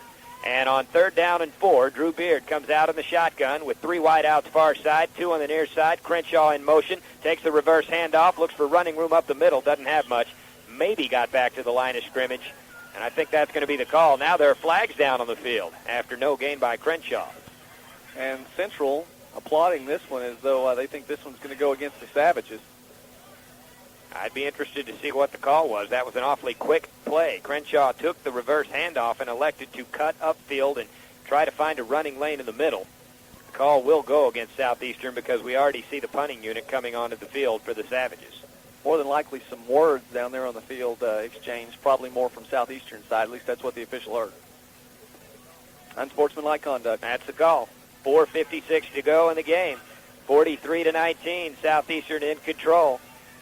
Penalty yard mark-off of 15 yards against the Savages, and now Southeastern will punt the football away. Michael Rowland coming on, spotted at his own 20 to kick it away. He hadn't been a very busy man today, Joey.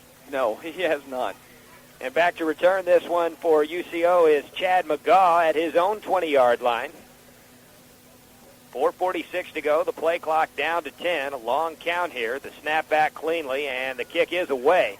This is a booming, towering kick with good hang time. Takes a Southeastern bounce at the 25 and sails out of bounds inside the 20, down at the 17-yard line. Great kick by Michael Rowland.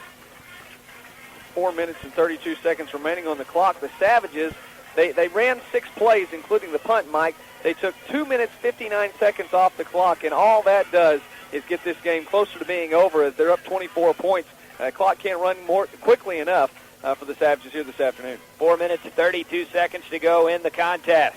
Southeastern with a 43-19 lead over the top-ranked team in Division II's West Region. The previously unbeaten, and I don't think it's too premature to say that, previously 7-0 UCO Bronchos. 1st and 10 Broncos at their own 17. Johnson back, fakes the handoff, fires a deep pass on the left side of the field. This one's incomplete. D.D. Carter almost caught it on the second bounce. It was Andrew Knight breaking up the play. The ball was deflected. Carter stayed with it, and on the deflection almost caught it. And if he had, he'd have been off to the races. He most certainly would have. That would have been the record right there if he had caught that ball. Credit Carter for the concentration on that one. He almost looked that one in to his hands, just could not quite bring it in. And Andrew Knight was not beaten by him, but the ball just hit a little awkwardly and bounced back up again. That was a great play on the ball by Andrew Knight. Really doing a good job today. 2nd down and 10 for Central from their own 17-yard line. 3 wideouts, 2 on the far side, and Johnson drops back to pass. The pocket collapses, and he'll be sacked by Reggie Johnson back at the 10. Mike, I can't wait to see the officials' numbers on this because I think that's 3 full sacks that should go at the hands of Reggie Johnson this afternoon. What a phenomenal afternoon he's having. And they'll spot it at the 11, so that's a 6-yard loss. Reggie Johnson doing a terrific job, the all-conference performer a year ago as just a sophomore. Wow. He is a native of Dallas, Texas, played his high school football at South Oak Cliff. Boy, he has been back there in the backfield with Eric Johnson. You would think that Eric Johnson might think Reggie Johnson was part of his team because he's been back there in the backfield almost more than Phoenix has. 3rd down and 16 for Central from the Central 11-yard line, and Johnson drops back, fires another deep pass on the left sideline, and this one is caught by D.D. Carter. He is dragged out of bounds at the 40 of Southeastern. So that's going to be a 1st down for UCO in Savage territory.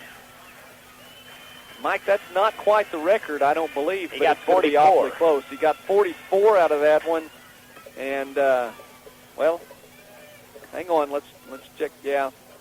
And we'll get word. We'll get word on that Dave here in a minute Wester, if it was. Dave Wester, the Southeastern Sports Information Director, and Mike Kirk, the UCO SID, both waiting for those records and keeping their eyes on them. So we'll know for sure. I think he got 48 out of that one. I think that one was back at the 12, and that's about 2 yards away unofficially from the mark. So it's 1st and 10 for UCO from the 40 of Southeastern. Johnson back, a play fake, throws another deep pass on the left side, and this one is incomplete. In and out of the hands of D.D. Carter. He was well covered by Craig Young, and that was in the end zone. Would have gone for a touchdown had it been caught. Well, here in the waning moments of this contest, trying to make a statement on Southeastern's home field for D.D. Carter to set that record, but he hasn't done it just yet. I think he's going to come up a little bit shy this afternoon. And notice that Young came back in defense, gave Andrew Knight a little bit of a break on the far side of the field. 3:18 to go in the contest. 43-19, Southeastern in front. 2nd and 10, UCO from the Savage 40. I formation behind Johnson. Fake handoff. Johnson back hit as he throws, and he throws it complete over on the far side down to the 25-yard line. It was caught by Brandon Verrett. It's going to be a 15-yard gain on the play and another Central first down. Just like that, looks like that the Central Broncos are just moving the ball down the field just at their own will, just pushing it. They have not had this success throughout the game to this point. It's making it look a little bit different than what it is. Savage is going to come out on top. But these are what you call garbage yards. Exactly. Absolutely. Like getting a layup at the end of a basketball game when you're up 20.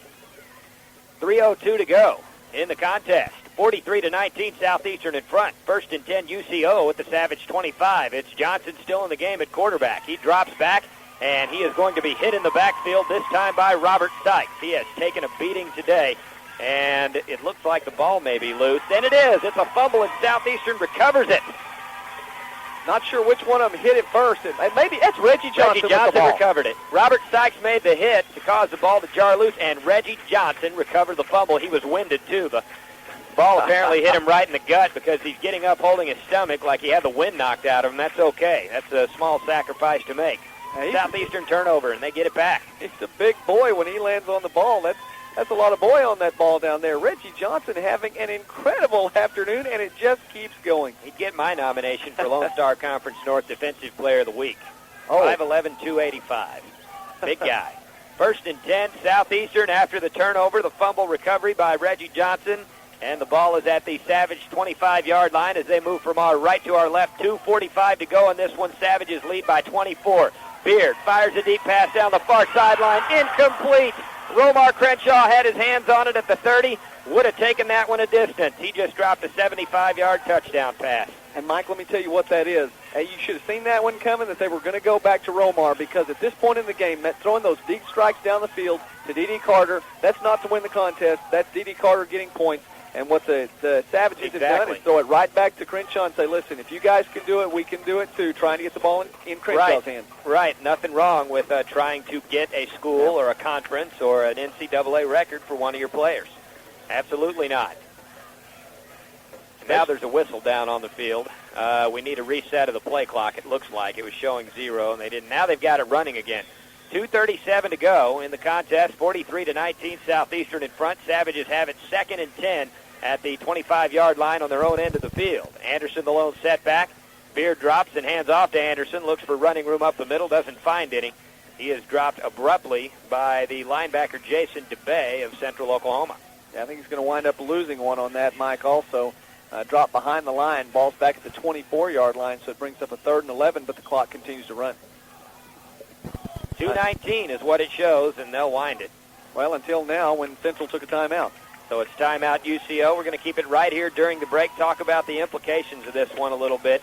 It looks like Southeastern's on their way to a 24-point win, a dominating and convincing win over the number 1 ranked team in the West region and the number 5 team in Division II. Now, Southeastern came into the contest, despite their 6-2 record, unranked in the region. They dropped from number 7 out of the rankings after that loss to a very good Tarleton State team a couple of weeks ago.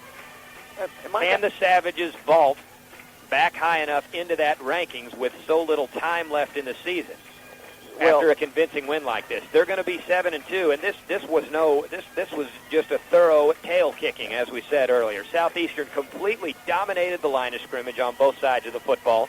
They were in the quarterbacks, whether it was Pogi or Johnson's face, all day long, ran the ball and threw the ball well. Yes, dominant and convincing, the 2 key words right there. It's going to take some help, though. They can't do it on their own. Unfortunately. 3rd down and 10 for Southeastern from their own 25-yard line. Anderson, the lone setback. Drew Beard drops back. He's going to keep it, turn it up the middle, and get beyond the 25-yard line up to about the 27. Not enough for a first down. The punting unit will come out for Southeastern. And they did try to take one deep shot to get Romar Crenshaw the record. He dropped it, and so now the Savages appear to be calling off the dogs. And I don't think that the Savage fans like that too much. They may be aware of this record chase as well. You could be right. no love lost between these two schools. No. An intense rivalry has developed over the last couple of seasons. Drew Beard doing what he did in the Mud Bowl a year ago, and then Southeastern going up to the UCO campus at the end of baseball season and capturing the Lone Star Conference baseball crown in Edmond. And that was something Central thought they had won then, too. They don't like the Savages in Edmond. So a minute 40 with the clock running, and Southeastern's going to punt the football away. Savages with a 43-19 lead over the Central Broncos, and the Southeastern Savages are on their way to being 7-2 on the 2003 season. UCO will suffer their first loss. And this snap bounces on the ground. Rowland picks it up and does well to get a kick away. It's caught for a fair catch by Chad McGaw at the 48-yard line of UCO. A dangerous play. Good heads-up job by Michael Rowland to catch that ball on a bounce after he bobbled it and still get a kick away. Well, the senior probably would like his final punt to be a little bit different than what that was, but give him all the credit because he made something happen right then. It could have been bad. He took it and made it into something good. He let the clock run down to 3 seconds on the play clock before he snapped that ball. That leaves just 81 seconds to work with for Central, and this is all but in the books, Mike. A minute 21 to go. Central will have another offensive possession.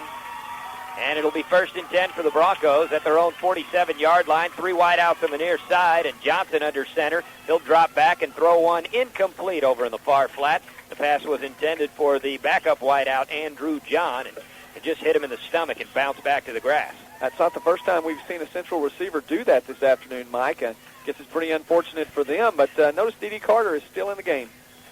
Yep, they're going to take another shot with him. I would almost bet on it. 2nd down and 10 for the Central Broncos from their own 47 as they trail Southeastern 43-19. Now only a minute 16 to go in this contest. Johnson back to pass, throws over the middle. It's complete to Andrew John, and he's inside the 45-yard line. Down to about the 42. They'll spot him at the 43 of Southeastern, a little bit short of the first down. He's going to be about a yard shy. It's going to set up 3rd and 1. And they go right back to Andrew John. And of course, as Andrew John is just a junior, giving him a little bit more confidence. He dropped the first one. Get it back to him again. Let something positive come out of this experience. Clock moving under a minute now. 45 seconds to go in the contest, and now the clock stops. There's a timeout on the field. UCO takes one, and we'll keep it here during the break as well. 47 seconds away from Southeastern being 7-2 on the year. And you hope that they just take this momentum and run with it next weekend. Next weekend is not a given. Knowing that East Central is having a rough time right now, and they've got a bye week this week. They may be watching this. You could almost compare it to some Bedlam games of 2 years ago and 3 years ago where Oklahoma State had nothing more to play for than spoiling OU's season, and that's going to be the posture East Central takes next week. They've got nothing more to play for now than spoiling Southeastern's season at the end of the year. And so the Savages are going to have to be on their game. You know there are a few scouts here this afternoon from East Central watching this contest, and they've already seen Central this year. They're watching the boys in blue right now. That's another point we didn't touch on. UCO had last week off. Chuck Langston and his staff were out in Weatherford scouting these guys. They had 2 weeks to prepare for Southeastern. The Savages have still handed them their heads this afternoon. Absolutely. 3rd down and 1 for the Central Broncos at the 44-yard line of Southeastern. Eric Johnson in the shotgun formation. Manoy the lone setback. 4 wideouts. It's D.D. Carter, the wide receiver on the near side of the field. Johnson back to pass, and he throws over the middle. That is complete to the wide receiver, Jacob Jung, the reserve into the game, and he's inside the 30-yard line for a UCO first down at the 29, and he picked up 15. And they stopped the clock long enough to move the chains, the 15-yard pickup there, and here comes the no-huddle. And now they'll wind it under 40 seconds to play, 39 to go, and the clock moving here in the fourth quarter, 43-19 Southeastern, no-huddle offense. Johnson back to pass for UCO, complete to Dusty Boyer, and he steps out of bounds close to the 20. He's at the 22-yard line, so he was able to pick up 7 on the play. Picked up another receiver, by the way, as Central just moving the ball around to all different receivers on the field, and you wonder why they didn't do this earlier on. Clock stops with the receiver stepping out of bounds, Dusty Boyer. So now it's going to be 2nd down and 3 for the Central Broncos at the 22 of Southeastern. It's Johnson in the shotgun. The lone setback is Manoy, 4 wideouts. Johnson back to pass, throws to the right, and the pass is too tall for Dusty Boyer and incomplete, so the clock stops again, and it shows 24 seconds. That's the time remaining in the fourth quarter here at Paul Laird Field in Durant, and the Savages are going to be victorious on Senior Day 2003 with a convincing 43-19 thrashing of the Central Oklahoma Broncos, and this will be the first loss of the season for the previously 7-0 UCO Bronchos. And it's an absolutely huge loss. 3rd down and 3 from the Savage 21 for Central Oklahoma.